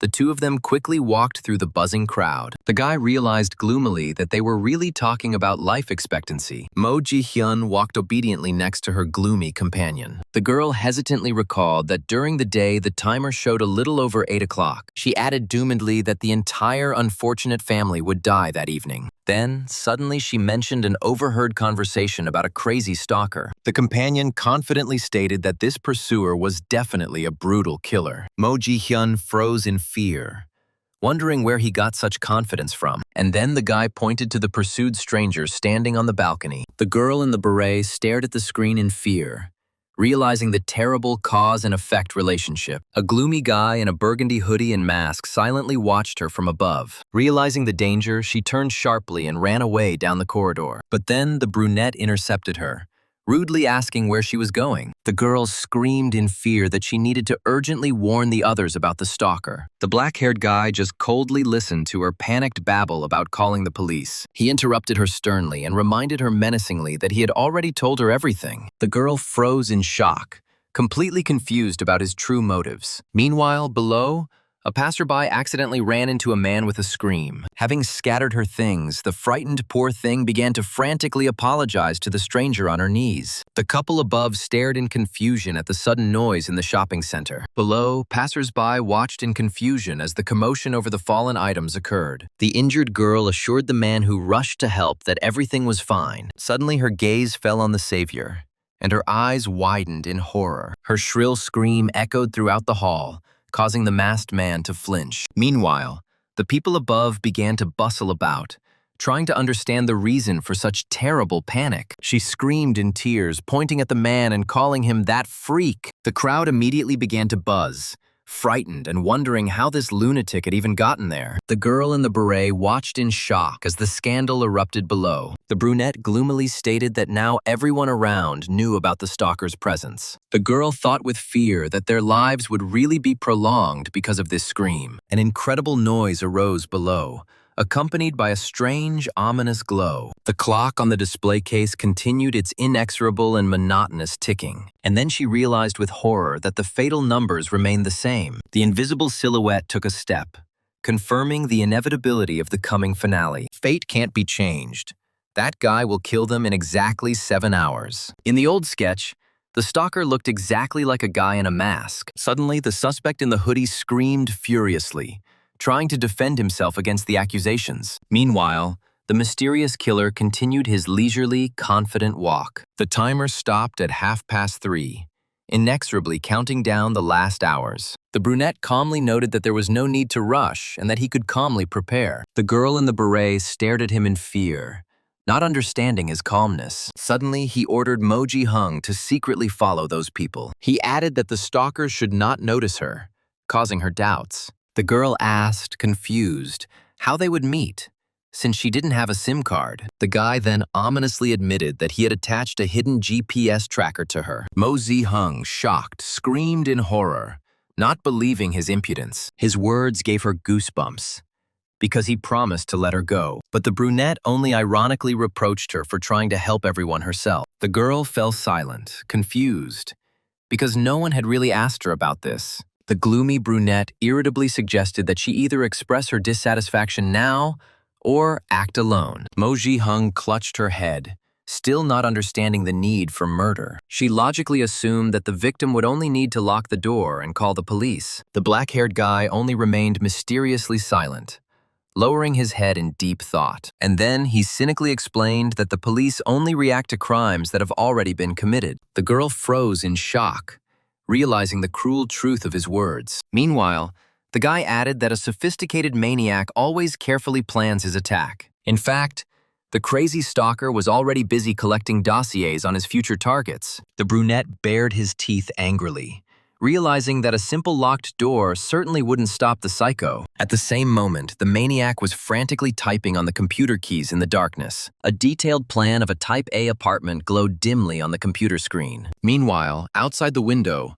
a multi-story residential complex loomed gloomily. It was just past 10 in the evening, and there was very little time left. Suddenly, a man ran out of the apartment door excitedly towards the police. He asked the departing law enforcement officers in confusion if they were really abandoning him. The officer awkwardly scratched the back of his head, trying to somehow justify their hasty departure. He promised to immediately put an electronic bracelet on the stalker after his capture. The victim angrily recalled that the maniac had disappeared after leaving the shopping center. The police officer added that they must wear the smartwatches they were given for now. And then he insistently asked the frightened girls not to go outside today. Finally, the officer promised to inspect the area again and contact him later. Leaving the residents alone, the patrolman slowly walked away down the corridor. Meanwhile, Someone's dark shadow flashed unnoticed behind the barred window. Some stranger was quietly hiding on the other side of the barred window. Suddenly, she resolutely opened the door, flashing her stern gaze. And then the fugitive breathed a sigh of relief,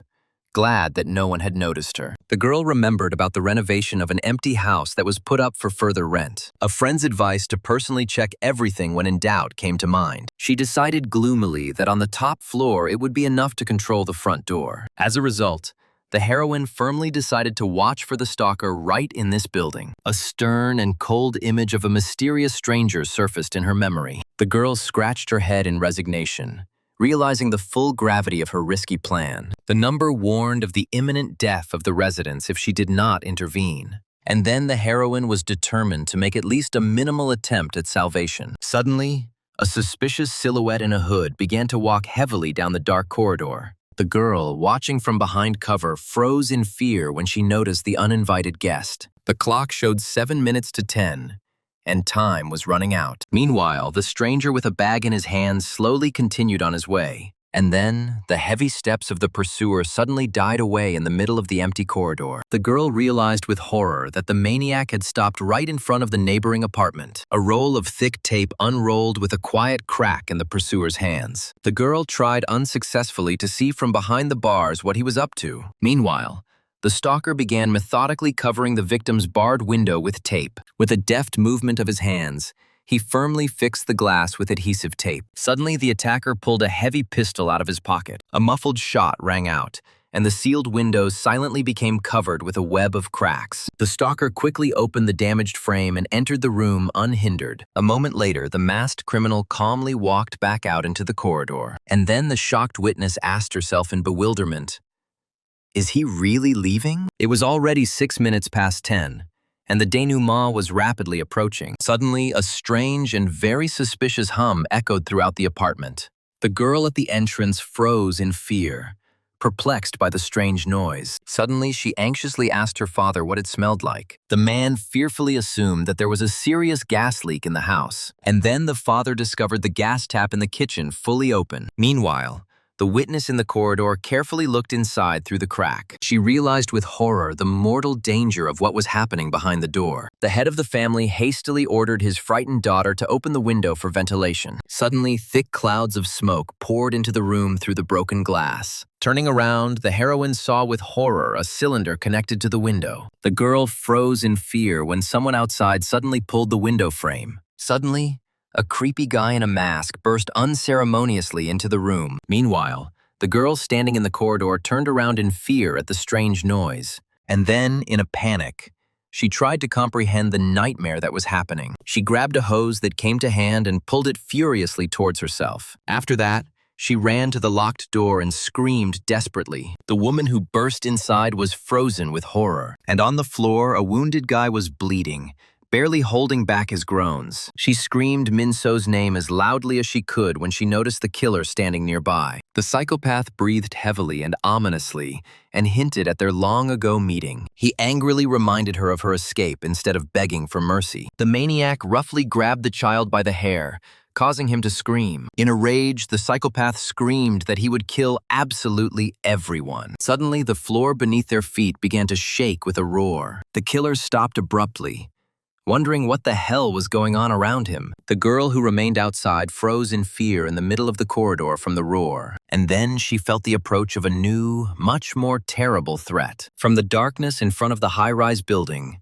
a sinister, gigantic figure of a stranger emerged. The clock read 10:11, and there were only 21 minutes left until the final. The maniac inside the apartment froze tensely, trying to comprehend the scale of the new danger. Meanwhile, the girl in the corridor stared at her pocket in bewilderment. Suddenly, her phone gave a sharp and unexpected beep. A strange message appeared on the screen, arriving on a smartphone without a SIM card. Meanwhile, the maniac inside the apartment was completely enraged by the extraneous sounds. But the woman who burst in immediately attacked him, starting a furious fight. She held the psychopath back with all her might, desperately ordering Min-so to run away. The frightened girl rushed away through tears, obeying her older sister's order. Screaming loudly in terror, Min-so rushed out through the open door. The witness who remained outside closed her eyes in fear from the sounds of the struggle coming from her. In fact, The maniac had already seized the initiative and was cruelly twisting the woman's arms. The witness in the corridor froze in fear,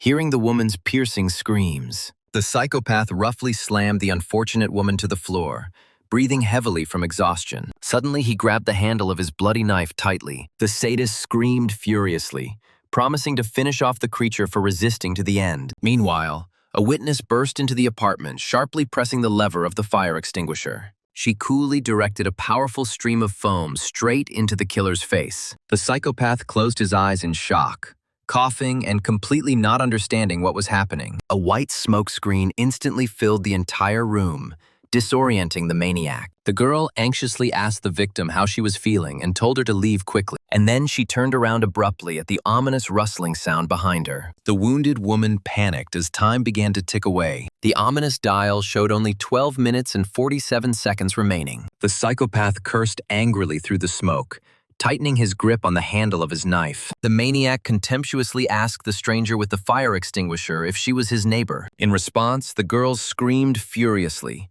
demanding to know who he was. She sternly demanded to know why he was persecuting this family so cruelly. But the killer only grinned ominously, remembering the old feeling of being watched. The psychopath ironically asked why she needed the news about the reprisal against her ex-girlfriend. The sadist cynically added that journalists would definitely appreciate such a loud, bloody headline. Suddenly, the maniac bared his teeth furiously, ordering her to get out and report anywhere. The madman gripped the knife tightly, threateningly asking about the consequences before the police arrived. With a cry of impending death for the victims, he rushed forward furiously. The attacker swung his weapon sharply, causing the frightened girl to scream in terror. She gritted her teeth in shock, frozen in the face of mortal danger. A bitter thought about the injustice of the nightmare that was happening flashed through her head. Should innocent people really have to suffer because of these crazy, knife-wielding psychos? Horrific images of past attacks and merciless murders came before my eyes. She remembered all the victims whose lives were taken by these monsters. The girl tried to escape with her last strength,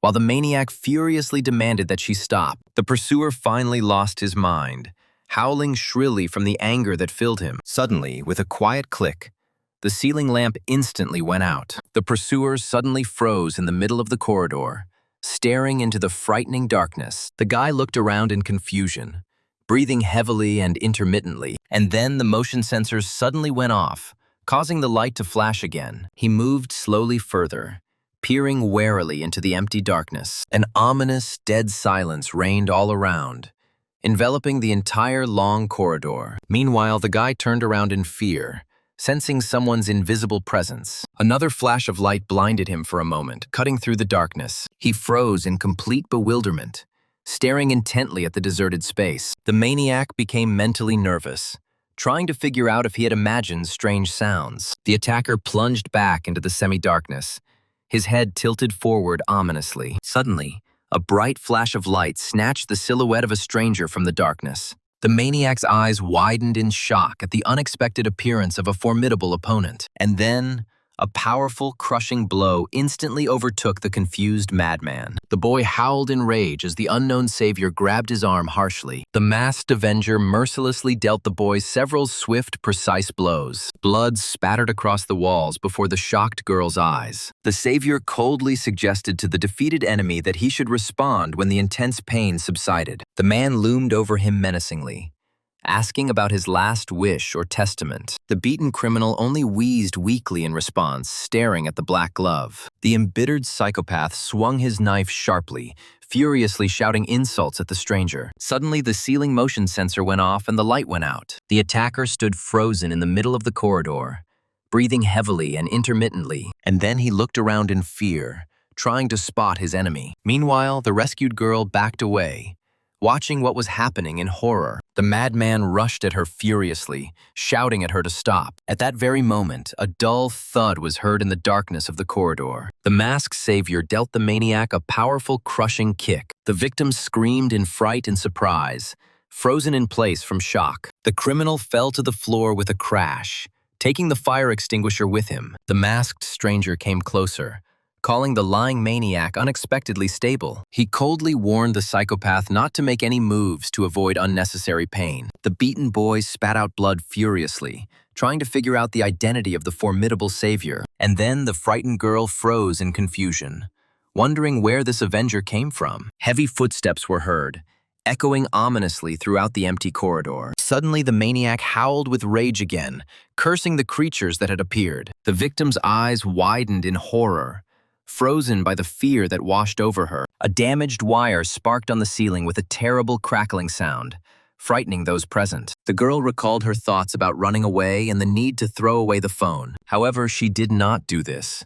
Paralyzed by panic fear of her pursuer, the girl closed her eyes in fear, frantically trying to find another way out of the situation. Suddenly, she slowly opened her eyes, realizing the hopelessness of the situation. Someone else's crazy theory about forced killings popped into her mind. This maniac sincerely believed that he was taking the lives of only future executioners. But in reality, he cruelly eliminated those who interfered. The dangerous stranger menacingly demanded an answer for the very last time. These chilling words left her completely confused and frozen. The girl only dreamed of a happy future for all her loved ones. Meanwhile, the gloomy pursuer indifferently inquired about her last wish. Behind them, the beaten guy in the red hoodie only groaned helplessly. The exhausted girl grabbed her head in panic right on the landing, and then suddenly someone's saving hand appeared in front of her face. A familiar friend excitedly extended her hand and invited me to go with her. The girl sincerely thanked her savior, but suddenly hesitated due to the suspicions that arose. The friend became nervous, trying to somehow smooth over the awkward moment and take her away. Then suddenly she asked to lie to the police, as if they weren't there at all. The victim realized with horror that such a terrible crime could not be hidden. The interlocutor only begged him not to at least describe the attacker's appearance to the cops. And then the wounded woman finally realized who these people really were. Meanwhile, outside the windows of the high-rise building, the gloomy twilight of the night was slowly thickening. A trembling hand convulsively grabbed the door handle, trying to get in faster. The girl, scared to death, immediately screamed from the horror that filled her. She rushed with all her might towards her wounded father, who was bleeding. The girl asked excitedly about his well-being, and he only groaned quietly. The friends standing in the doorway watched this scene silently and coldly. The gloomy guy calmly assured that the man would survive with proper treatment. Suddenly, he mercilessly stepped on the defeated enemy with his heavy boot. The strangers spoke calmly about the need to finally get rid of these numbers. The beaten guy in the red hoodie only wheezed, choking on his own blood. The victim, in rage and helplessness, mentally cursed these cruel bastards. The friend was shocked and indignant that they still hadn't killed the maniac. And then the defeated guy helplessly pulled his bloody hand up, blaming those who intervened. He wheezed furiously, asking them if they knew his identity. The villain screamed madly, trying to make his pursuers realize his importance. However, the gloomy girl only responded with a cold and contemptuous wave of her hand. The criminal glared at her from under his black hair hanging over his eyes. Suddenly, the guy walked past calmly, declaring complete indifference to what was happening. The wounded man's memory flashed back to the horrific moments of the knife attack on the innocent. The beaten guy fell silent, doomed, under the stern and heavy gaze of his interlocutor. The girl screamed furiously that she didn't care about the excuses of the would-be child killer. The bloodied criminal only coughed heavily, stubbornly continuing to wheeze something incoherently. And then the friend sighed wearily, seeing how this bastard just wouldn't calm down. She excitedly urged her gloomy ally to leave because the police would soon arrive. However, the stern guy ordered her to go forward,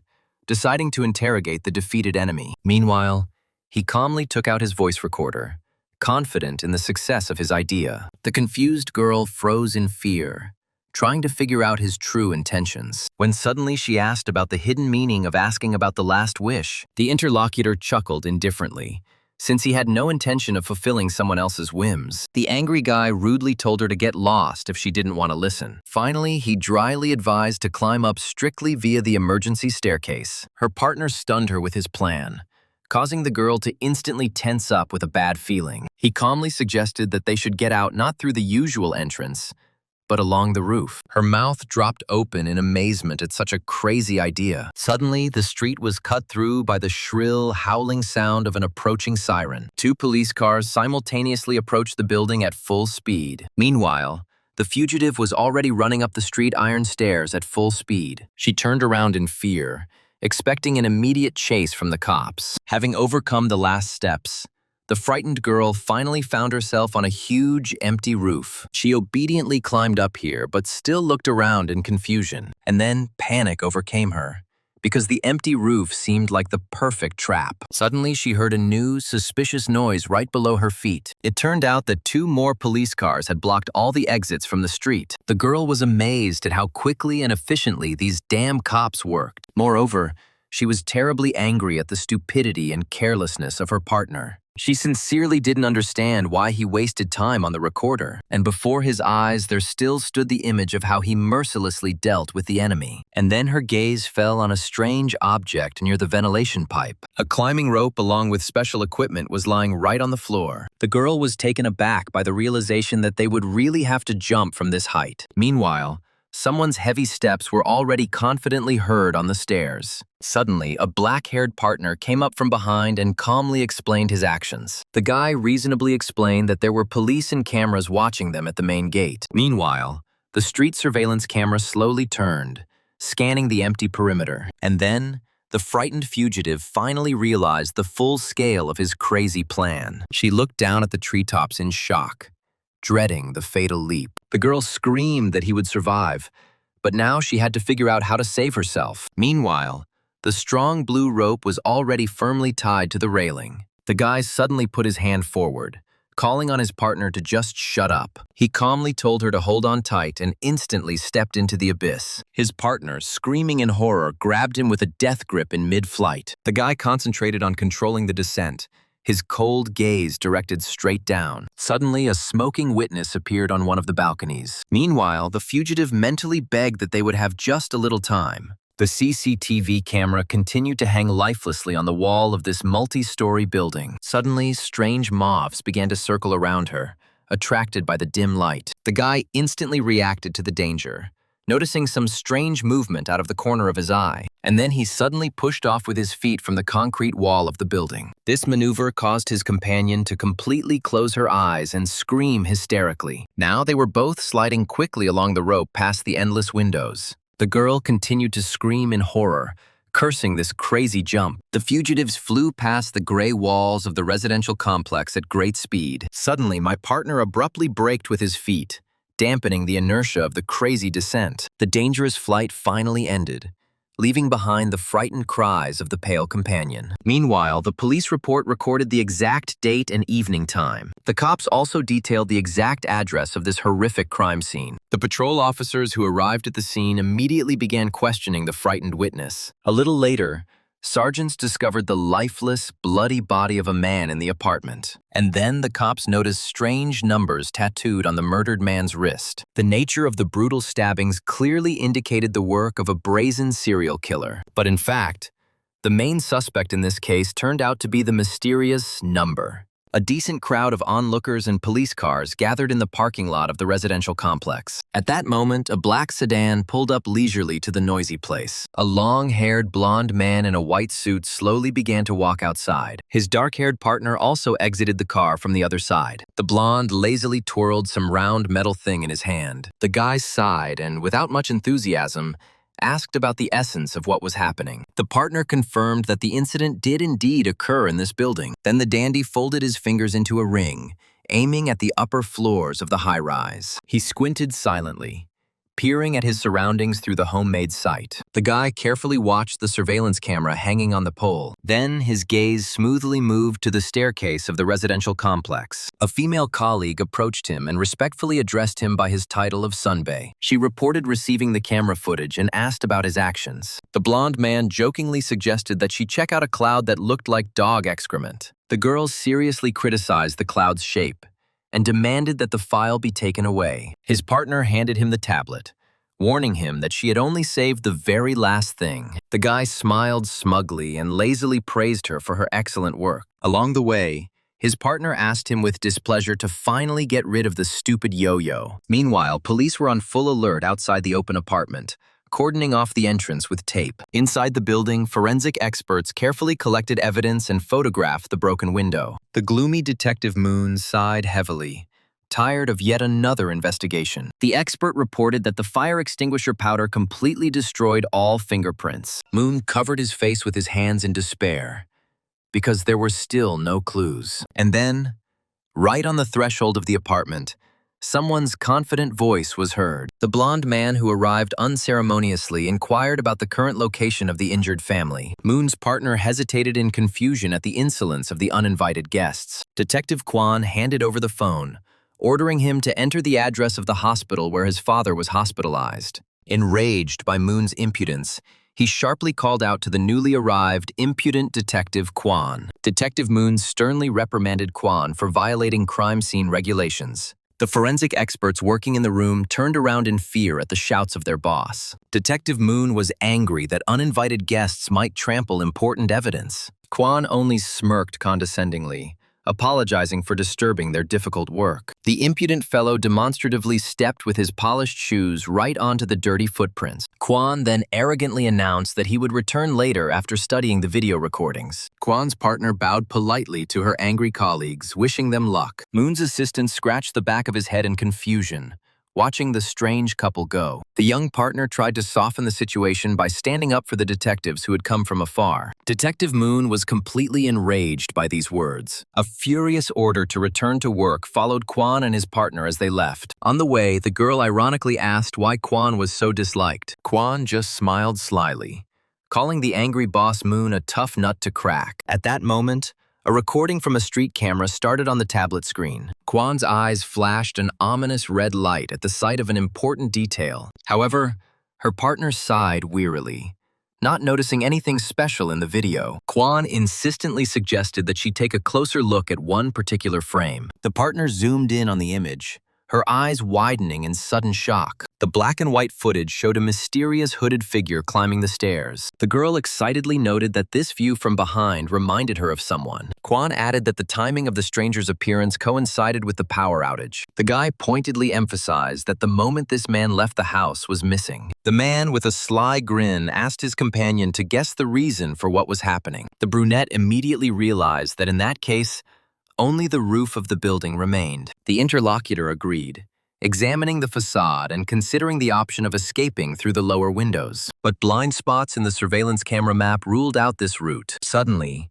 fresh, deep scratches were discovered on the metal railings. The man happily stated his success, pointing out this important piece of evidence to the girl. Meanwhile, she reasonably noted that the descent from here would have been recorded by the fourth camera. On the yard map, this viewing sector was clearly highlighted in red. Then, her partner excitedly suggested running the video recording and testing her theory. An image of an empty fire escape appeared on the gray monitor screen. Suddenly, the recording showed a swarm of huge moths circling chaotically near the stairs. The partners froze, staring intently at the tablet screen and analyzing what they saw. The blonde man noticed the precise angle of this surveillance camera. In the still image, the device's lens was pointed directly at a concrete flight of stairs. But in fact, the random passerby below simply turned away. Suddenly, a bright flash of light attracted the insects, temporarily blinding the lens. Investigators acknowledged that this circumstantial evidence only vaguely pointed to the perpetrator. Meanwhile,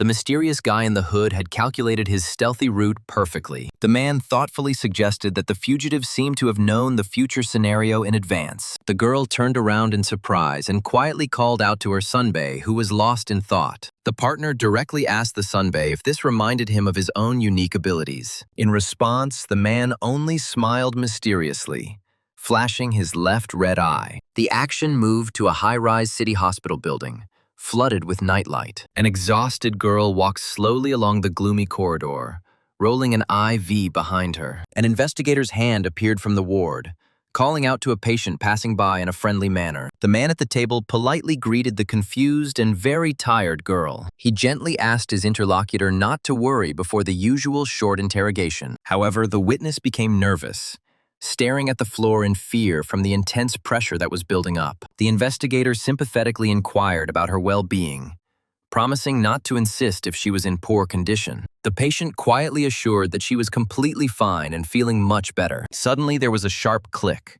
causing the patient to flinch in fear. The man grinned with satisfaction, having finally driven the witness into a logical dead end. The interlocutor sternly demanded to tell the absolute truth, his demonic eyes flashing. The girl, shaking with fear, meekly and quietly agreed. Suddenly, he posted a compromising photograph on an open notebook. In fact, the average person only lies a few times a day, but taking into account banal everyday lies, this number exceeds 200. The witness swallowed hard, trying frantically to come up with an excuse, but without success. The atmosphere at the small round table became tense to the limit. And then the detective leisurely propped up his chin, sensing the patient's poisonous anger. The nature of deceivers is too diverse to compile a single universal statistic, but the detective had a rare ability to see through liars. His unique gift allowed him to accurately determine the exact amount of future lies. The man smiled slyly and decided to quickly double-check one important detail. He turned the tablet screen, pointing to the suspect's recorded height. The frightened patient confirmed this initial data with a trembling voice.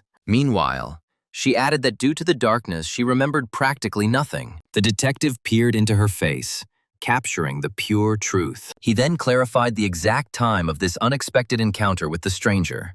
The girl thoughtfully recalled that the incident occurred immediately after the power outage. The interlocutor asked with a grin whether it would take 3 to 5 minutes, and then the tablet screen recorded the entry of number at exactly 22:11. He suggested that the criminal had escaped after seeing into the future. The moths covered the chambers, allowing the exact time of departure to be calculated. The number left the building at 22:32.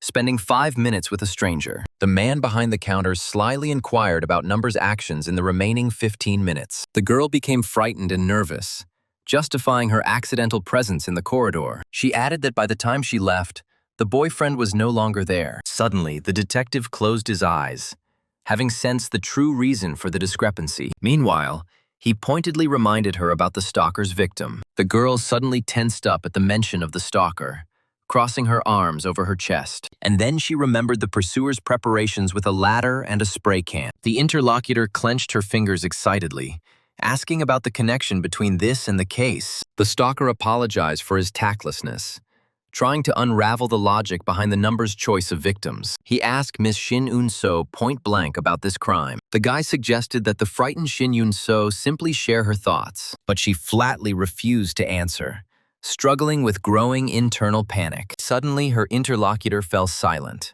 registering a clear evasion of the answer. Meanwhile, the man decided not to press harder due to the strong resistance, and then he extended his hand, deciding to ask her one last question. The man placed a photograph of a smiling girl on the table, asking about her. Shin Eun-so instantly froze in shock, her eyes widening. And then she remembered the stranger's previous request to pretend to be the police. Plucking up her courage, Shin Eun-so confirmed that she had seen her before. She lied and said she came across the girl in the crime news. Suddenly, the interlocutor asked whether this was Mo Hong-chol's lost daughter. He agreed, ironically recalling the blurred face in the report. Meanwhile, the frightened girl started screaming, accusing him of suspicion. The interlocutor coldly inquired about the meaning of the lie for the real victim. But in fact, his gaze flared ominously with a red flame. The man sat distantly at the computer, studying old footage from street cameras. In the dark footage, Shin Eun-so, wearing a cap,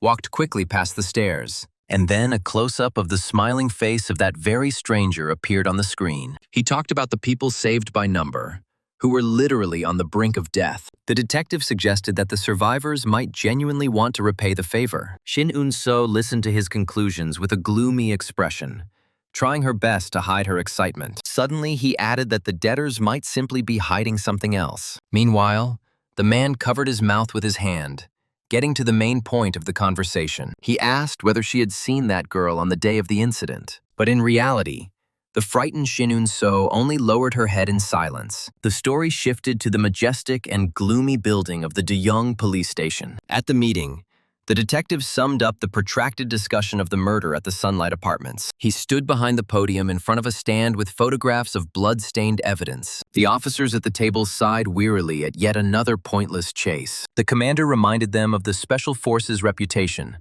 asking about leads on Mo Hongcheol's daughter. The speaker noted the high probability of a connection between the missing girl and the mysterious number. Suddenly, a barely noticeable sly grin flashed across his face. Meanwhile, the detective calmly stated that Shin Un-so had not seen her. A close-up of his lips appeared, stretched into a mysterious smile. But in fact, he condescendingly assured the frightened girl that he believed her. The reporter confirmed to the chief that there was no evidence against Mo Ji-hyun. There were no fingerprints or DNA left on the door handle. And then it turned out that there were no clear recordings from the cameras either. Suddenly, someone confirmed the deletion of an important file on the computer screen. Witnesses and the suspect's family also did not tell the police anything useful.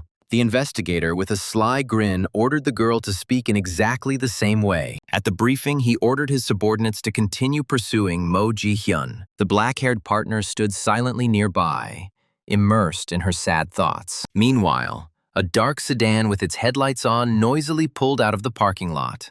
And inside the car, this cunning man smiled contentedly at his companion. The black-haired girl behind the wheel doubted the wisdom of their treacherous actions. Her companion calmly assured her that there was no reason to worry at all. He explained that Mo Ji-hyun's concealment was merely a precaution. Because of Number's ability to see the future, it is impossible to follow the trail. The cunning man smiled, not wanting to hand over his valuable prey to the legitimate police. The partner only silently and sullenly continued to drive the car through the darkness. In another car, a gloomy brunette decided to start hunting enemies. Meanwhile, someone's hand carefully opened the door of the hospital room. The girl sitting by the bed confirmed with surprise the return of her relative who had entered. The pale man lying on the pillows immediately asked about the detective's verdict. The younger sister fearfully recounted the words of the detective, who did not know the reasons for their salvation. The eldest relative's face darkened after hearing this strange and frightening report. The wounded man admitted that a crazy stalker had been stalking them for no apparent reason. He shuddered as he recalled how this psychopath with a knife had demanded mercy. The daughter showed her father bloody evidence that left a lot of unanswered questions. She could hardly hold back her tears,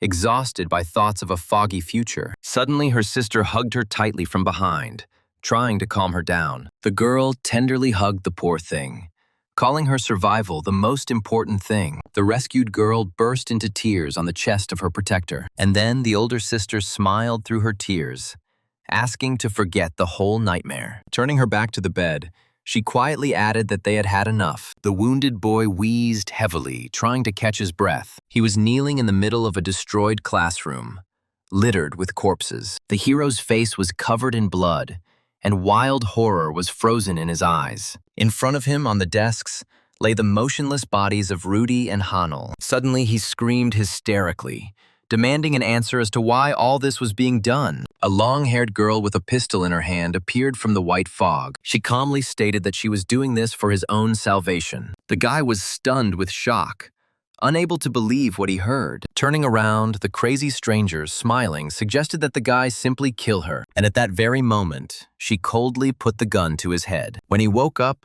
the guy stared gloomily ahead, struggling to remember the terrible memories. It turned out that he was sitting in the car, and his fair-haired companion was sleeping peacefully in the back. The man tiredly pressed his palm to his face, trying to drown out the mental pain. At this time, the guy in the back seat quietly groaned in his sleep, and then the driver sincerely lamented why the nightmares of the past had caught up with him years later. Then he turned his gaze to the open notebook with photographs of buildings. The man decided that there was a lot of work ahead and it was time to get started. Suddenly, the sleeping guy suddenly opened his eyes from an incomprehensible noise outside. Meanwhile, a black minivan was racing at full speed along a deserted city road. The car braked sharply near the old closed warehouses near the fish market. Getting out of the car, they walked silently along the brick wall of the building. The man suddenly knocked on the blind, tightly closed window of the warehouse. The companion froze in fear, staring at the stern profile of his partner. Pale female hands with tattoos appeared from the slightly opened roller. The stranger sarcastically asked where he had disappeared to after becoming such a celebrity. In response, the man silently put forward a package containing the requested voice recorders. The girl stared at the equipment in surprise, internally amazed by his excessive seriousness. In return, the tattooed hand handed him the treasured business card with the necessary contact information. The interlocutor asked ironically whether this amount should be deducted from the total expenses. The guy's companion suddenly froze, because this voice seemed incredibly familiar to him. She suddenly remembered the old voice recorder that the man always carried with him. Meanwhile, the stranger outside the window was surprised to notice her resemblance to her father. Then the tattooed woman grinned sinisterly, wondering why they had decided to spare her. These mysterious words left my companion completely stunned. The man sharply ordered them to leave, telling them to completely ignore this talkative person. A pale hand waved ironically from the window after the departing guests. The partners walked away in silence, leaving behind the noisy rows of the fish market. A minute later, their black minivan was already racing along the highway. Having settled more comfortably, the passenger muttered discontentedly, inquiring about the essence of the strange meeting that had taken place. The driver gloomily snapped that these voice recorders were none of her business. The girl quietly asked if he wrote down people's dying words before killing them. The man sighed heavily, trying to keep his cool under the barrage of her questions. He calmly explained that these audio recordings serve as final messages for loved ones. An image of a grieving man begging for mercy on his knees appeared before my eyes. Others, however, resignedly dictated their will to lawyers regarding the division of the remaining inheritance. But there were also those who gnashed their teeth in fury from impotent rage. Such people spent their last breath on terrible curses directed at the murderers. His companion listened attentively to his gloomy story, immersed in deep thoughts. Finally, she quietly said that she now understood the true nature of what was happening. Meanwhile, they arrived at a well-kept park, continuing to discuss the value of the recordings. He carefully analyzed the collected information about the deceased in order to later pass it on to the broker. The tattooed woman smiled slyly, knowing that the middleman would easily complete the delivery. The companion objected excitedly, considering collecting evidence from crime scenes too risky. The man coldly retorted that they were only removing clues that were alarming the police. The girl sighed resignedly, realizing that her partner was talking about completely different things. As she climbed the stone stairs, she honestly admitted her complete lack of understanding. But the guy just remained mysteriously silent, continuing to write down and transmit the last words. Meanwhile, the fellow traveler reminded them how they were almost caught last time. She was genuinely puzzled as to why this should continue, but her partner announced his arrival. At last, the girl froze in shock, her eyes wide open in sudden realization. The girl silently watched her gloomy and mysterious partner from behind. The man carefully placed a bouquet of delicate blue flowers in a stone vase near the tombstone. Crouching down, he became immersed in his thoughts under the watchful gaze of his companion. The fellow traveler quietly asked whose burial site was in front of them. The partner calmly replied that the sister of the last man he killed was buried there. These shocking words literally left the girl speechless with horror. Then the guy added wearily, thoughtfully reflecting on the true meaning of his strange actions. That terrible day of emotional breakdown from his distant childhood came back to him again. And then he firmly admitted that he himself voluntarily chose this difficult path of redemption. Already in the car, the man concluded that he had drawn up such a strict rule for himself personally. His companion asked, dumbfounded, if he even treated cold-blooded maniacs that way. The man sternly retorted that the victim's status, kindness, or malice did not matter. He was determined to carry out the last wishes of every suspected killer he killed. His gaze directed at the dictaphone only confirmed his unwavering faith in the chosen principle. The girl stared silently out the window, amazed by such a strange and harsh philosophy. Inwardly, she found it absurd, ridiculous, and completely illogical. Previously, the fellow traveler naively thought that her partner was simply saving innocent people from cruel killers. But now everything has become confusing, causing her to doubt this guy's true motives. His companion wondered with surprise what had made him change so much in the past. Suddenly, the wheels of their minivan began to creak, signaling another unexpected stop. The man dryly commanded them to get out, announcing that they had finally arrived. The companions headed deeper into the noisy night street of the city, flooded with neon lights. A crowd of carefree passers-by crowded around, chatting cheerfully against the backdrop of bright signs. The companion, confused, asked if this was really the right place. The boy grimly confirmed that fulfilling this last wish would complete his list. Suddenly, they found themselves inside a huge, bass-thumping nightclub. Everywhere, a drunken crowd danced wildly, carefreely sipping alcohol from the bottle. The man he killed had once desperately sought revenge on a certain impudent person. That same dangerous enemy sat in the VIP zone, arrogantly watching the dance floor. Having spotted the target, the guy clenched his fists furiously, letting out a low, angry roar. The masked man breathed heavily as he disappeared into a narrow, dark alley. The beaten man in the suit cried desperately and begged him for help. Choking with tears, he screamed furiously and demanded that the enemy be killed. The grim avenger indifferently clarified who exactly needed to be killed. The stranger's eyes widened in rage, bloodshot with madness. Having burst into the luxurious apartment, the guy saw bloody bodies scattered everywhere. The same man in the suit froze in fear, catching his breath with difficulty. The tattooed bandit wiped the blood from his chin with disgust. The killer arrogantly remarked that the victim should have led a more exemplary life. The victim clutched his head in hysterics, continuing to frantically beg for revenge. The guy in the mask peered intently into the distance, plotting something dangerous. Suddenly, he switched to his notes, surrounded by strange digital interference. Suddenly, someone's hand snatched out a mysterious dark card. It turned out to be an old photograph of a gloomy man with a scar. A gloomy guy with a scar on his face announced his last wish. He longed to take cruel revenge on the one he could never achieve. And then the tattooed thug sprawled out on the sofa with alcohol. And all around him, a crazy night party was in full swing. The man arrogantly ordered the blonde waiter to bring him another bottle. Meanwhile, someone secretive and unnoticed sat down very close to him. The stranger chuckled with displeasure, reproaching the brute for not wanting to let him have some fun. He then got straight to the point, asking for the exact number of targets. Photographs of a woman in glasses and a child were placed on the neon table. The tattooed killer coldly admitted that he doesn't like killing ordinary people. The interlocutor sarcastically asked if he had suddenly felt strong pangs of conscience. The big guy snapped that he was simply too lazy to deal with the consequences for too long. Standing up abruptly, he dryly inquired about the deadline for completing this order. In response,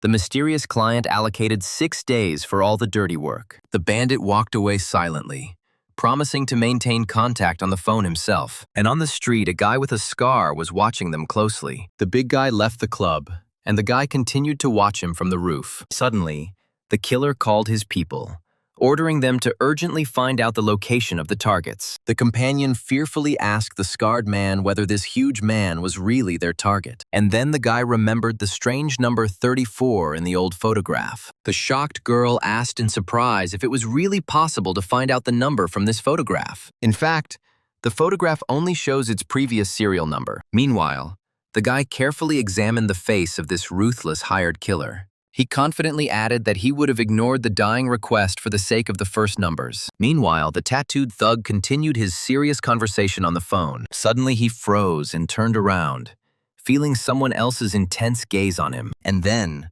the frightened companion instantly crouched behind the stone fence of the roof. The girl breathed heavily, glad that no one had noticed her. Meanwhile, the tattooed mercenary stood thoughtfully against the backdrop of the night city. The gloomy guy with the scar ordered to stop the surveillance because the number was confirmed. But the girl excitedly clarified the details of the deceased man's past desire. She assumed that it was this thirst for revenge that gave rise to the number. Turning his back, the scarred man only responded with indifference to the hypothesis. The companion added that completing that revenge could have saved many lives. Suddenly, the guy objected, stating that there might be a mistake in their conclusions. The shocked companion emotionally exclaimed that it was critically important for them to double-check everything. The boy with the scar closed his eyes for a moment, immersed in difficult memories. The girl recalled that the mysterious numbers had already helped them identify future victims. These obsessive thoughts made him grab his head with his hands in irritation. Suddenly, a terrible picture of a destroyed classroom with the bodies of children appeared before my eyes. In the midst of this bloody carnage,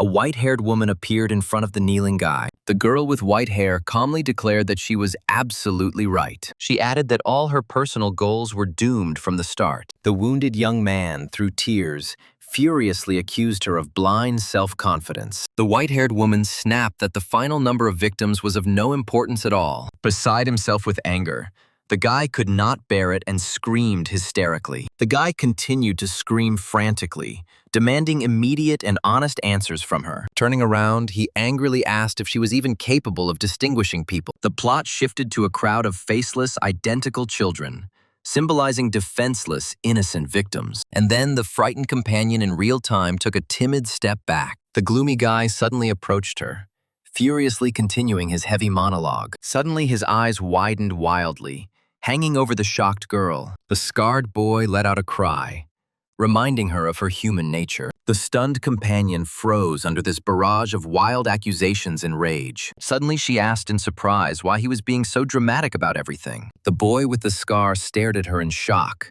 clearly not expecting this. The companion calmly replied that the guy himself was complicating quite simple things. She remembered how, in her distant childhood, passers-by would smoke right on the streets. The little girl didn't understand the essence of cigarettes at the time, but suffered terribly from the smoke. The girl added that it should be much easier to distinguish good from evil. The scarred guy just sighed tiredly, covering his face with his hand. He mentally concluded that this naive girl had missed the most important thing. Then the young man turned away abruptly, deciding not to waste any more energy on arguing. He dryly ordered his companion to answer one key question directly. The guy offered a tough choice between the killer and his 33 victims. The confused girl quietly confirmed that she would have chosen to eliminate one killer. The young man nodded contentedly, because he heard from her exactly what he needed. Suddenly, they descended into a busy square in front of a bright neon club. The guy seriously warned that the girl would definitely not cope at her current level. But then he promised to personally teach her the next level of using her eyes. Meanwhile,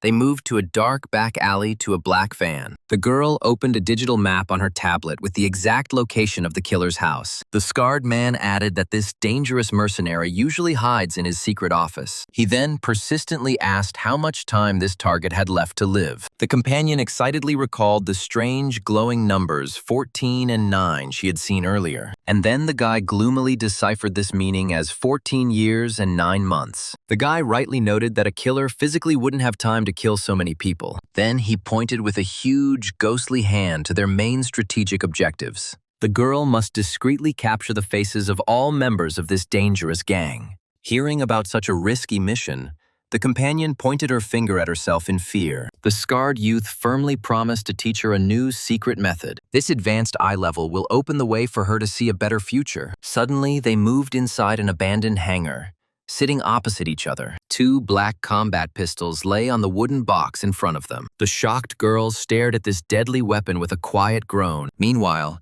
she asked her gloomy partner in confusion what this meant. The partner put the gun to his temple, explaining the rules of the deadly game with 2 pistols. He tossed one of them carelessly back onto the cloth-covered box. Then the guy sternly demanded that he make a choice and get ready to pull the trigger. The frightened companion stared at him in shock, not believing her own ears. She recoiled in panic, begging him to stop this crazy and dangerous joke. But the young man coldly added that the empty pistol would save her life, but a charged weapon will instantly reset the remaining time to absolute 0. The girl froze, turning pale with horror in the face of the sudden mortal threat that had suddenly overwhelmed her. And then the partner tapped him on the head, revealing the true nature of this crazy test. The companion crossed her arms tensely, trying to comprehend this crazy way of using her eyes. The girl suddenly realized with horror that this was the time of her life. Strange dolls with timers appeared before my eyes, and her counter reset to 0. Brunette explained that once the technique is mastered,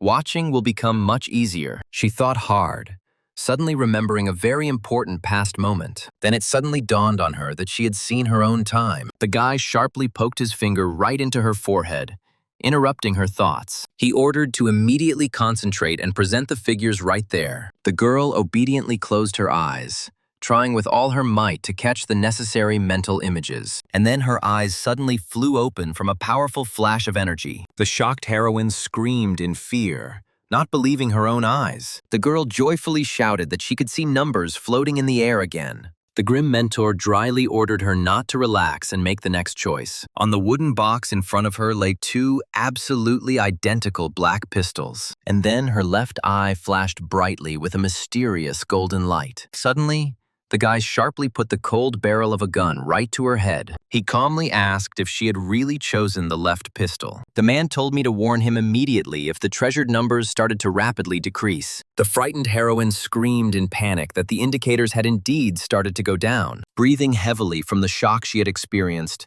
she convulsively clutched the clip in her hands. Then she shouted indignantly at her partner, who only calmly confirmed the seriousness of her intentions. The mentor explained that in order to better distinguish numbers, One must take real risks. The girl only moaned in fear, having a hard time going through this crazy lesson. The diagram clearly showed how this principle applies to all forks in the road, and this would really allow us to completely avoid hidden pits and dangerous traps. This ability helped to move forward, advancing only on the safest places. The brunette added that discreetly photographing faces would be an easy task even for an inexperienced girl. The heroine remained gloomily silent, immersed in her not-so-cheerful thoughts. On the one hand, she really wanted to save future victims, but a strong fear arose of making a fatal mistake and finding myself in mortal danger. However, the guy firmly cut him off, saying that he didn't believe in such doubts at all. The guy sternly added that other people's mistakes would not change his personal numbers. The girl listened in surprise to his words that nothing would prevent him from destroying the target. Against the backdrop of the nighttime metropolis,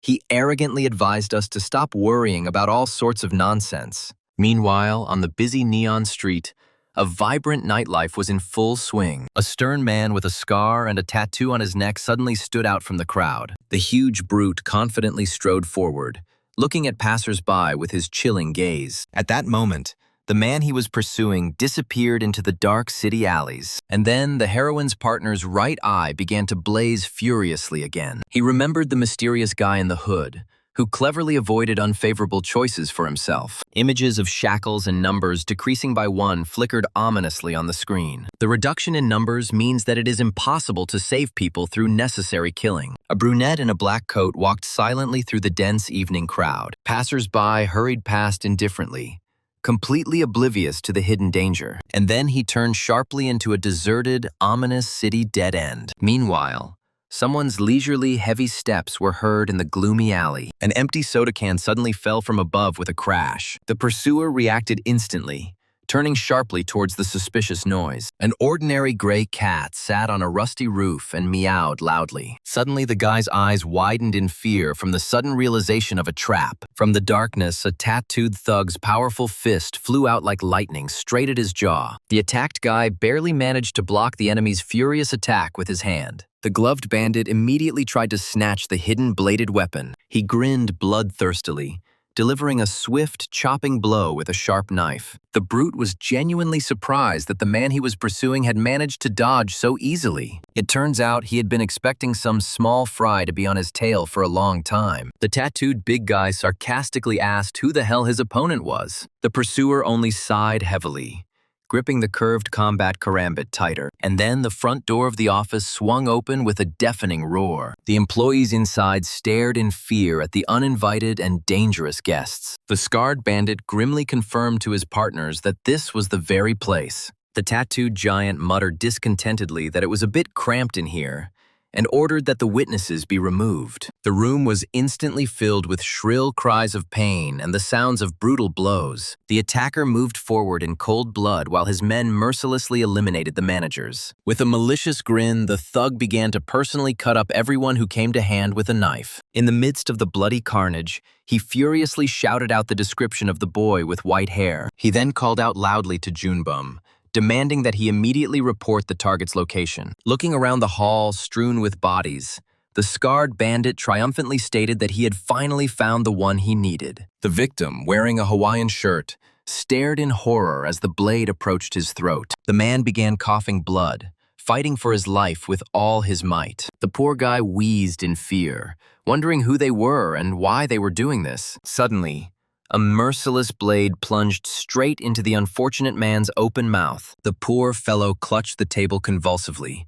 trembling and begging not to kill him. The scarred attacker only sarcastically asked if he was really asking for mercy. The wounded man's eyes widened in horror, realizing that there would be no mercy. The big guy grinned sinisterly, calling the guy interesting and continuing to mock him. The victim, through tears and splashes of blood, continued to piercingly pray for salvation. But the tattooed bandit cold-bloodedly and with lightning speed delivered his final fatal blow. Meanwhile, the boss, wearing glasses, approached and praised him for his excellent work. Then the man in the suit asked who these guys were. The scarred fighter remained sullenly silent, wiping fresh drops of blood from his face. The scarred fighter cynically remarked that these corpses were simply part of an order, and at this time, an ominous thunderstorm darkness descended upon the night city. Two guys stood near the club's bright sign and leisurely smoked. Suddenly, their silhouettes came into close-up focus through the lens of a smartphone camera. The girl, watching from cover,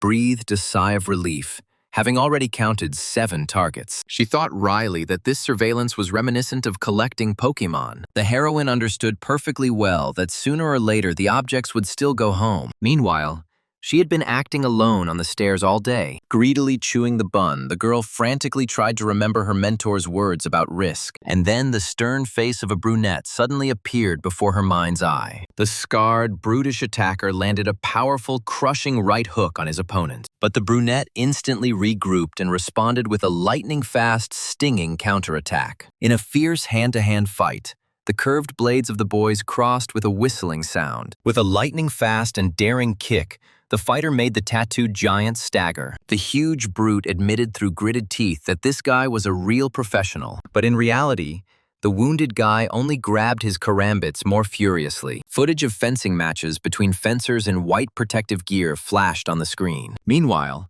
any game, be it chess, requires impeccable intelligence. The whole point of fighting at Tangled Forks comes down to a battle for the moment. The boxer's diagram showed the importance of being able to strictly control and break the distance. My head was spinning with calculations of the opponent's weak spots for the purpose of a decisive feint. The fighters circled furiously in the narrow alley, changing the grips of their blades with lightning speed. The gloomy guy coldly calculated the consequences of every decision he made. And then his opponent realized the fatal advantage of someone else's choice. The big fighter panicked, as the initiative was suddenly slipping out of his hands. Suddenly, the swift opponent took control immediately after the lunge. The distance was rapidly closing, forcing the defending guy to retreat in a hurry. Instead of the expected evasion, the opponent suddenly launched a daring attack. The black-haired swordsman dodged with incredible speed, as if he had foreseen absolutely everything. The sweat-covered giant cursed under his breath, refusing to believe what was happening. Suddenly, the black-haired guy's left eye ominously flared with a bright blue flame. On the cloth lay 2 pistols, which determined the correctness or incorrectness of the choice. The owner of the blue flame mechanically adapted to any actions of a powerful enemy. To recognize other people's hidden numbers, a person definitely needed eyes. And then he realized that his own values were felt directly in the brain. The decision, the coming future, and its numerical equivalent were instantly analyzed by consciousness. An endless stream of feedback was processed within the mind in a matter of milliseconds. Meanwhile, an ordinary person physically could not keep up with the best option. The decisive thrust of the blade reached its target, leaving a bloody mark on the enemy's chest. The wounded thug's eyes widened in fury as the pain approached him. A lightning-fast knee strike to the body finally shattered the powerful opponent's defense. The big guy fell on his back with a crash among the boxes scattered in the alley. Choi Chung-hyuk breathed heavily as he fiercely declared his 33rd number. Killing his opponent, in his opinion, could save 33 innocent lives. The wounded fighter only grinned ominously, finally realizing the true nature of his attacker. The brunette remained calmly silent, watching intently the frantic reaction of his defeated enemy. And then the defeated thug burst into wild laughter, because all the pieces of the puzzle fell into place. Suddenly, Choi Chung-hyuk's hand tightly gripped the curved blade, pausing for a moment. Through the digital static, the image of a wounded boy on the steps surfaced in my memory, and then the silhouette of a mysterious albino with long hair appeared before my eyes. The blonde guy was smiling madly, holding a massive revolver in his bloody hand. And then the brunette fell into a stupor, dumbfoundedly asking his interlocutor to repeat himself. Meanwhile, the out-of-breath guy rushed away, breathing heavily and intermittently. 2 menacing thugs with bats were already waiting for him on the landing, and from the bottom of the stairs, 3 more tattooed bandits were sauntering up. Suddenly, the fugitive froze, finding himself trapped in the middle of a narrow passage. Someone's pale hand carefully picked up a transparent sealed bag from the floor. The unknown person handed the find to the frightened fugitive, calling him a bot. A stern man in glasses and a business suit looked at the guy coldly. The cornered fugitive stared in horror at the intruder. The defeated big guy continued to laugh hoarsely, assuring that everything had finally become clear. The brunette abruptly lowered the blade, startled by the sudden mention of the mysterious albino. His gaze darkened with rage, and a stunned question burst from his chest. Suddenly, he grabbed the wounded enemy tightly by the chest, demanding an explanation. The tattooed fighter, covered in sweat, only breathed heavily from the onset of weakness. The black-haired swordsman furiously ordered that the words he had just said be repeated immediately. He demanded that the big guy give him absolutely everything he knew about this albino girl. The defeated enemy fell into a stupor under his furious onslaught. Meanwhile, on the crowded streets of the metropolis, life as usual continued to bustle. And on the cold floor, in a pool of blood, the tortured bodies lay motionless. The tattooed man in the leather jacket scratched the back of his head in confusion, recalling recent events. A deafening shot rang out from a bloody hand, ending someone else's life. The man cursed sullenly to himself, realizing the seriousness of the suddenly revealed truth. It turned out that a blonde albino girl had committed a brutal massacre in a panoramic office. She turned around, revealing her face, stained with someone else's blood, but calm. When their eyes met, the man bluntly stated that she had taken his job. He suspiciously asked if the mercenary had received a similar order. The girl calmly explained that these people were cruelly abusing defenseless children. The bandits brazenly threatened physical violence right in the middle of a busy street. The rescuer initially mistook the man for their accomplice who had come to commit murder. The mercenary, her face bloodied, smiled madly as she questioned the man about his virtue. In response, her interlocutor merely measured her with a heavy, incredibly gloomy look. The wounded victim grinned, recalling their previous work encounters in China. The swordsman listened silently, continuing to grip the collar of his weakening opponent with a death grip. And then the thug croaked that story had happened many years ago. The brunette narrowed his eyes furiously, finally losing the remnants of his vaunted patience. In a rage, he dealt a powerful blow, causing the big guy to howl wildly in pain. The tattooed fighter merely grinned defiantly, flatly refusing to reveal the location of the mysterious girl. Suddenly, the black-haired guy did a quick somersault, dodging the new threat. He jumped back sharply, noticing the silhouette of an armed pursuer on the roof of the alley. The swordsman turned around in shock, breathing heavily at the sudden and violent turn of events. His left eye pulsed madly, overloaded with a sharp flash of hidden power. The brunette screamed from the unbearable pain that gripped his body, exhausted to the limit. Meanwhile, the tattooed thug deftly jumped over the high roof railing. And then the guy realized that he had strained his eyes too much in a matter of seconds. The opponent disappeared without a trace, taking advantage of the temporary weakness of his ferocious pursuer. The panoramic office in China, where their paths crossed, came back to mind. The exhausted swordsman sank powerlessly onto the cold ground right in the middle of a narrow alley. He gloomily assumed that the fugitive had gone straight home or to the office. Meanwhile, a luxurious dark sedan was racing along the highway at full speed. The tattooed giant sat in the car,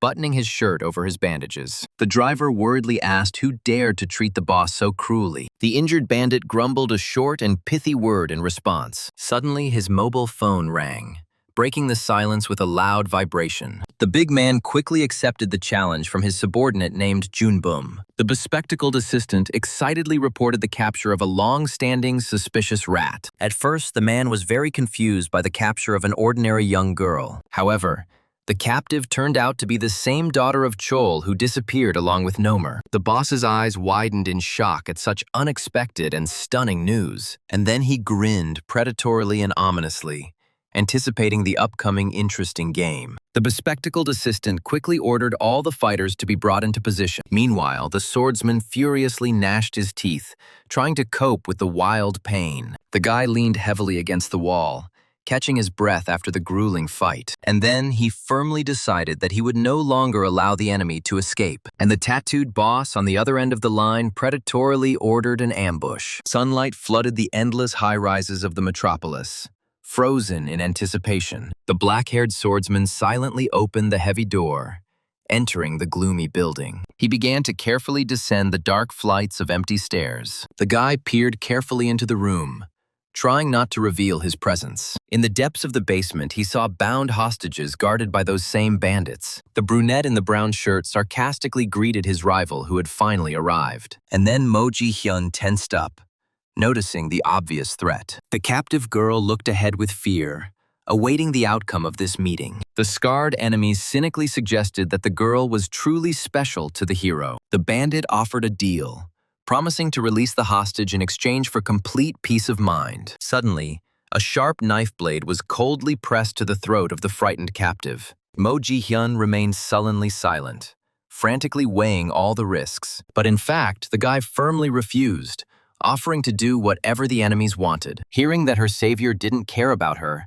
the girl fell into a complete stupor. The enemy only ominously asked if the brunette understood the hidden meaning of his words. The girl remembered with shock how the brunette had previously cold-bloodedly pointed a gun at himself. The scarred leader merely chuckled dismissively, accepting the rules of this crazy game. The enemy stepped forward firmly, agreeing to fulfill his opponent's frightening wish. Mo Ji-hyun stood calmly as the crowd of bandits slowly surrounded him. The leader reminded his subordinates that fear would inevitably lead them to a quick death. He ordered to attack in a crowd, because a lone guy only has 2 arms. And then he added that with their combined forces, they would inflict a multitude of blows on the enemy. The thugs obediently swung their weapons, ready to instantly kill the insolent loner. Suddenly, the scarred boss turned around, hearing a confident call from behind. Mo Ji-hyun ordered the enemy to remember the past, promising to ask many questions. The bandit only snapped back rudely, sending his impudent opponent packing. Mo Ji-hyun's eyes flashed furiously, promising to return the favor after the memories. The enraged leader immediately gave a stern order to kill the guy immediately. The captive cowered in fear as dangerous sparks flared up around her, and then she frantically forced herself to think for the sake of survival. Meanwhile, the bandit again growled the order to get rid of the girl. The girl froze in wild horror, sensing a mortal threat. Suddenly, someone pulled a firearm out of a holster with lightning speed. The loud click of the shutter caused the entire crowd of attacking bandits to suddenly freeze. The next second, the barrel of the pistol menacingly pointed straight at the enemies. The leader's face was distorted with rage and rising panic. But in fact, the barrel of the gun was pointed directly at the captive. The frightened girl's right eye was suddenly filled with a bright, mystical light. The next moment, a deafening shot rang out, killing the hostage outright. The man in glasses grabbed the limp body of the falling girl in horror. Meanwhile, Mo Ji-hyun didn't even flinch after the shot. The bullet pierced the bandit standing behind the girls with a roar. The scarred enemy was taken aback, realizing that the guy hadn't been shooting by feel at all. Suddenly, one of the thugs swung a pipe with a furious curse. A powerful blow knocked the pistol out of the hands of the hero, who was caught off guard. But the guy immediately deftly twirled the curved karambit in his hand. With a lightning-fast swing, he brutally slashed the attacking enemy, drawing blood. At that moment, the dropped pistol rolled across the floor with a clang. The now weaponless thug furiously ordered Mo Ji-hyun to die. The hero only frowned at the approaching new threat. Suddenly, a powerful kick to the head knocked the guy off his feet. The scarred boss watched the gang's triumph with satisfaction and menace. An exhausted Mo Ji-hyun fell to the floor at gunpoint, and then he looked furiously from under his brows at his triumphant enemies. The leader only narrowed his eyes arrogantly and ominously in response. The enraged boss screamed furiously, ordering the defenseless enemy to be finished off immediately. Suddenly, someone's foot in sneakers suddenly took off. It turned out that the wounded girl, with the last of her strength, made a desperate escape. And then Mo Ji-hyun jumped up with lightning speed, slashing at the nearest bandit. The shocked leader stood frozen in stupefaction along with his frightened assistant. At this time, the fugitive quickly ran away down the corridor. The scarred boss furiously ordered his subordinate to immediately grab the girl. Meanwhile, the hero continued to mercilessly cut down the attacking thugs with his karambit. Ominous blue target markers suddenly flashed in the eyes of the remaining enemies. The guy quickly counted all the opponents, instantly assessing their protective equipment. The system immediately identified 2 opponents that the guy absolutely could not eliminate. Suddenly, an unexpected, powerful blow flew from behind towards Mo Ji-hyun, but the guy dodged with lightning speed, and the leader's fist flew past his head. The next second, the hero counterattacked sharply, causing the scarred boss to stagger violently. Mo Ji-hyun breathed heavily as he held his ground against the enemy's superior numbers. And then he got angry, mentally calling the attacking bandits an annoying pack of mongrels. Another group of thugs calmly prepared their knives, pinning the guy in a ring. Suddenly, the scarred boss furiously rushed into close combat again. With a powerful swing of his tattooed hand, the bandit tried to get the evasive guy. Mo Ji-hyun let out a low growl from the sudden tension, enveloped in crimson sparks. One of the thugs swung his pipe furiously, preparing to deliver a crushing blow. Suddenly, Mo Ji-hyun intercepted the attack and harshly hit the enemy with his head. A white-haired girl appeared in the boy's mind, urging him to simply give up because of weakness. The bloodied hero grinned furiously, flatly refusing to accept his own defeat. The next second, he grabbed the arm of the thug who was attacking him. With a lightning-fast circular motion, the guy effectively turned his opponent with his back to himself. Mo Ji-hyun twisted and mercilessly thrust his sharp blades straight into the target. The bandits standing nearby widened their eyes in shock at such savage cruelty. Grabbing the wheezing enemy, the guy in a chilling tone asked him to say his last words. And then, with a merciless swing of his hand, he finished off his defeated opponent. The frightened fugitive ran down the corridor with all her might, away from her pursuer in glasses. Suddenly, the passages began to flicker ominously with a frightening yellow light. The girl's right eye shone brightly again, identifying the right middle door. She frantically pulled on the round handle as she walked, trying to save herself. The pursuer in the suit hissed furiously, not having time to intercept the stubborn girl. The next second, the door closed with a loud click right in front of his nose. Running inside, the captive looked around the dark, dead-end room with wires in fear. Breathing heavily from the mad rush, she tried in panic to figure out what to do next. And then the timers flashed before her, inexorably leading to her imminent death. Suddenly, the locked door shook with a terrible roar from powerful blows from the outside. Yellow sparks rained down furiously on the heavy metal door from the incessant blows. Suddenly, the lock gave way with a grinding noise under the powerful pressure from outside. The captive gritted her teeth, realizing that she only had 3 minutes left. Mo Ji-hyun remembered how her life was literally hanging by a thread. The girl's golden eyes frantically searched for any way to escape, and then she realized that she had miraculously managed to reduce the number of murders. The heroine peered fearfully into the darkness, trying to unravel the true meaning of her existence. The next second, she turned sharply at the ominous rustling sound behind her. The sturdy wooden door swung open with a crash under the powerful blow of the pursuer. The enemy in the suit stepped inside in cold blood,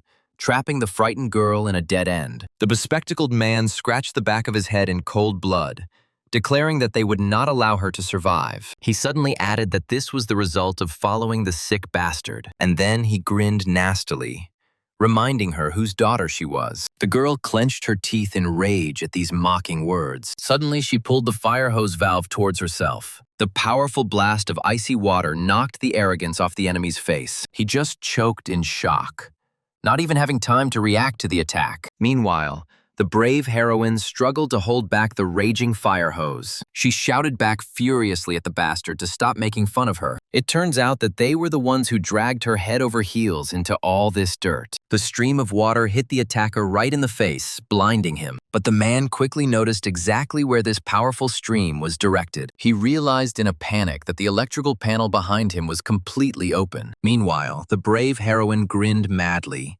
holding the fire hose in her hands. Suddenly, the enemy realized that her jacket and hose were a cunning plan. Water instantly rushed into the wires, causing a terrible and dangerous short circuit. The man screamed wildly in surprise as everything around him began to sparkle. And then he suddenly jumped back, trying to save himself from the electric discharges. An enraged stream of sparks and water filled the entire space around the shield. At that very second, the light in the entire room suddenly went out. In the pitch darkness, the beaten hostage only muttered in fear through his teeth. The bespectacled man cursed angrily, breathing heavily in the middle of the dark room. Ji-hyun froze in anger, catching her breath heavily after the dangerous maneuver. In fact, it was a calculated trick based on experience. Suddenly, someone's chilling blue eye flashed ominously in the darkness. It turned out to be the smartest and most effective move on her part. The bandit in the red shirt, taken aback, swore at the top of his lungs. He then ran into his accomplice,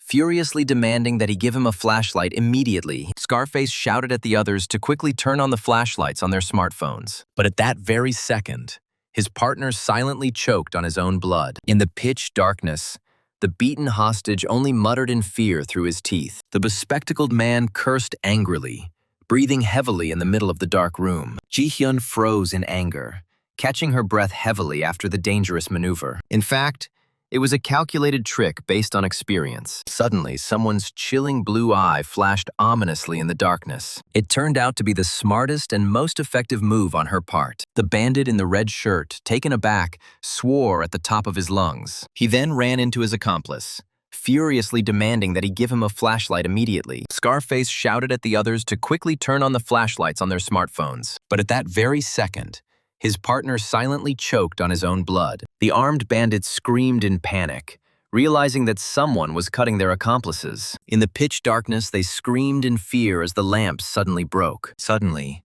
a bloodthirsty blue gleam cut through this frightening darkness again. The criminals froze in horror, blinded by the furious and precise neon flashes. Scarface shouted at his partner with all his might, demanding that he immediately turn on the flashlight. He furiously ordered the others to quickly light up their smartphone screens. But the next bandit only silently choked on blood from the deadly blow. The girl thought that she could secretly help him stealthily kill enemies. Meanwhile, the bespectacled man looked around in panic, trying to spot the attacking anomaly. And then the secretive avenger suddenly picked up a heavy bottle from the floor. The bespectacled man grinned angrily as a blade flashed right in front of his nose. Suddenly, a thrown bottle shattered into pieces with a crash on the bandit's head. The protagonist cold-bloodedly decided to increase his own lifespan at their expense. His face was hidden by a frightening shadow, and his eyes glowed with a fierce neon light. With a lightning-fast and precise blow, the guy pierced the stunned enemy's neck. At the same second,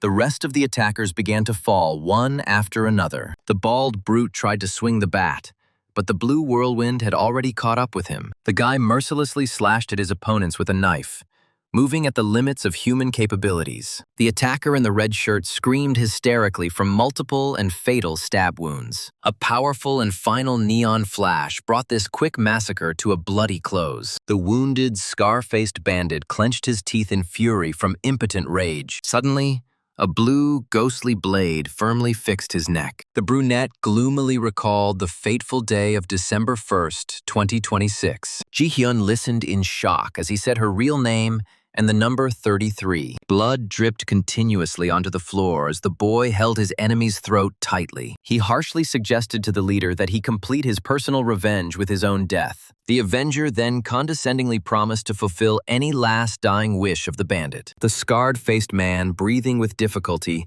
slid heavily down the wall onto the blood-soaked floor. The boy ordered him to tell everything he knew about the silver-haired, sighted girl. The bloodied criminal only grinned mockingly, asking about possible mercy in case of refusal. The protagonist sternly stated that mercy was absolutely out of the question. Muttering darkly, he promised to destroy absolutely all such bastards. The wounded enemy only laughed hoarsely and madly in response. The leader mockingly called him a naive fool, spitting out his own blood. He added that he had seen all sorts of things during his long life. Suddenly, the bandit bitterly admitted that he was just a pawn. Customers use it as a regular weapon for their own purposes. If he dies, they can easily buy themselves a new instrument. Savior Ji-hyun listened to this calmly, expressing only a laconic bewilderment. And then he suddenly grabbed the defeated enemy by the hair. The avenger asked angrily if he should simply watch the future murders. He angrily demanded to know exactly when they had crossed paths on a foreign assignment. Ji-hyun watched this harsh interrogation from the sidelines with fear. Suddenly, the defeated scar-faced man only hoarsely exhaled the last drops of air.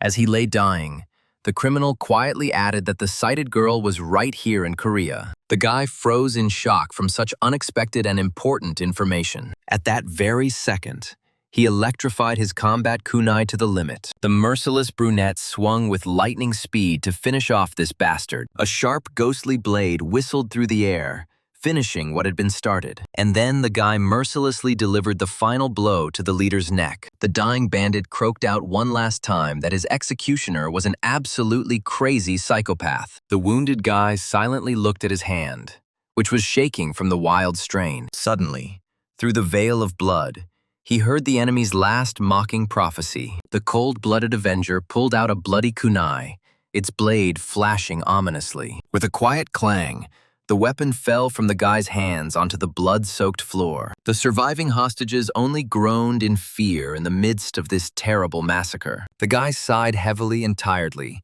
trying to come to his senses after the cleanup. Meanwhile, He turned to Ji-hyun, declaring the matter over. The girl obediently stepped forward, her sneakers noisily stepping into a crimson puddle. She asked excitedly what they should do with the surviving man with glasses. There was a guy lying unconscious on the floor with glasses lying nearby. The frightened girl ran up to him, loudly asking if everything was okay. The wounded brunette was overcome with sweat from the wild, pulsating pain. Meanwhile, someone's heavy shoes began to confidently walk up the stairs.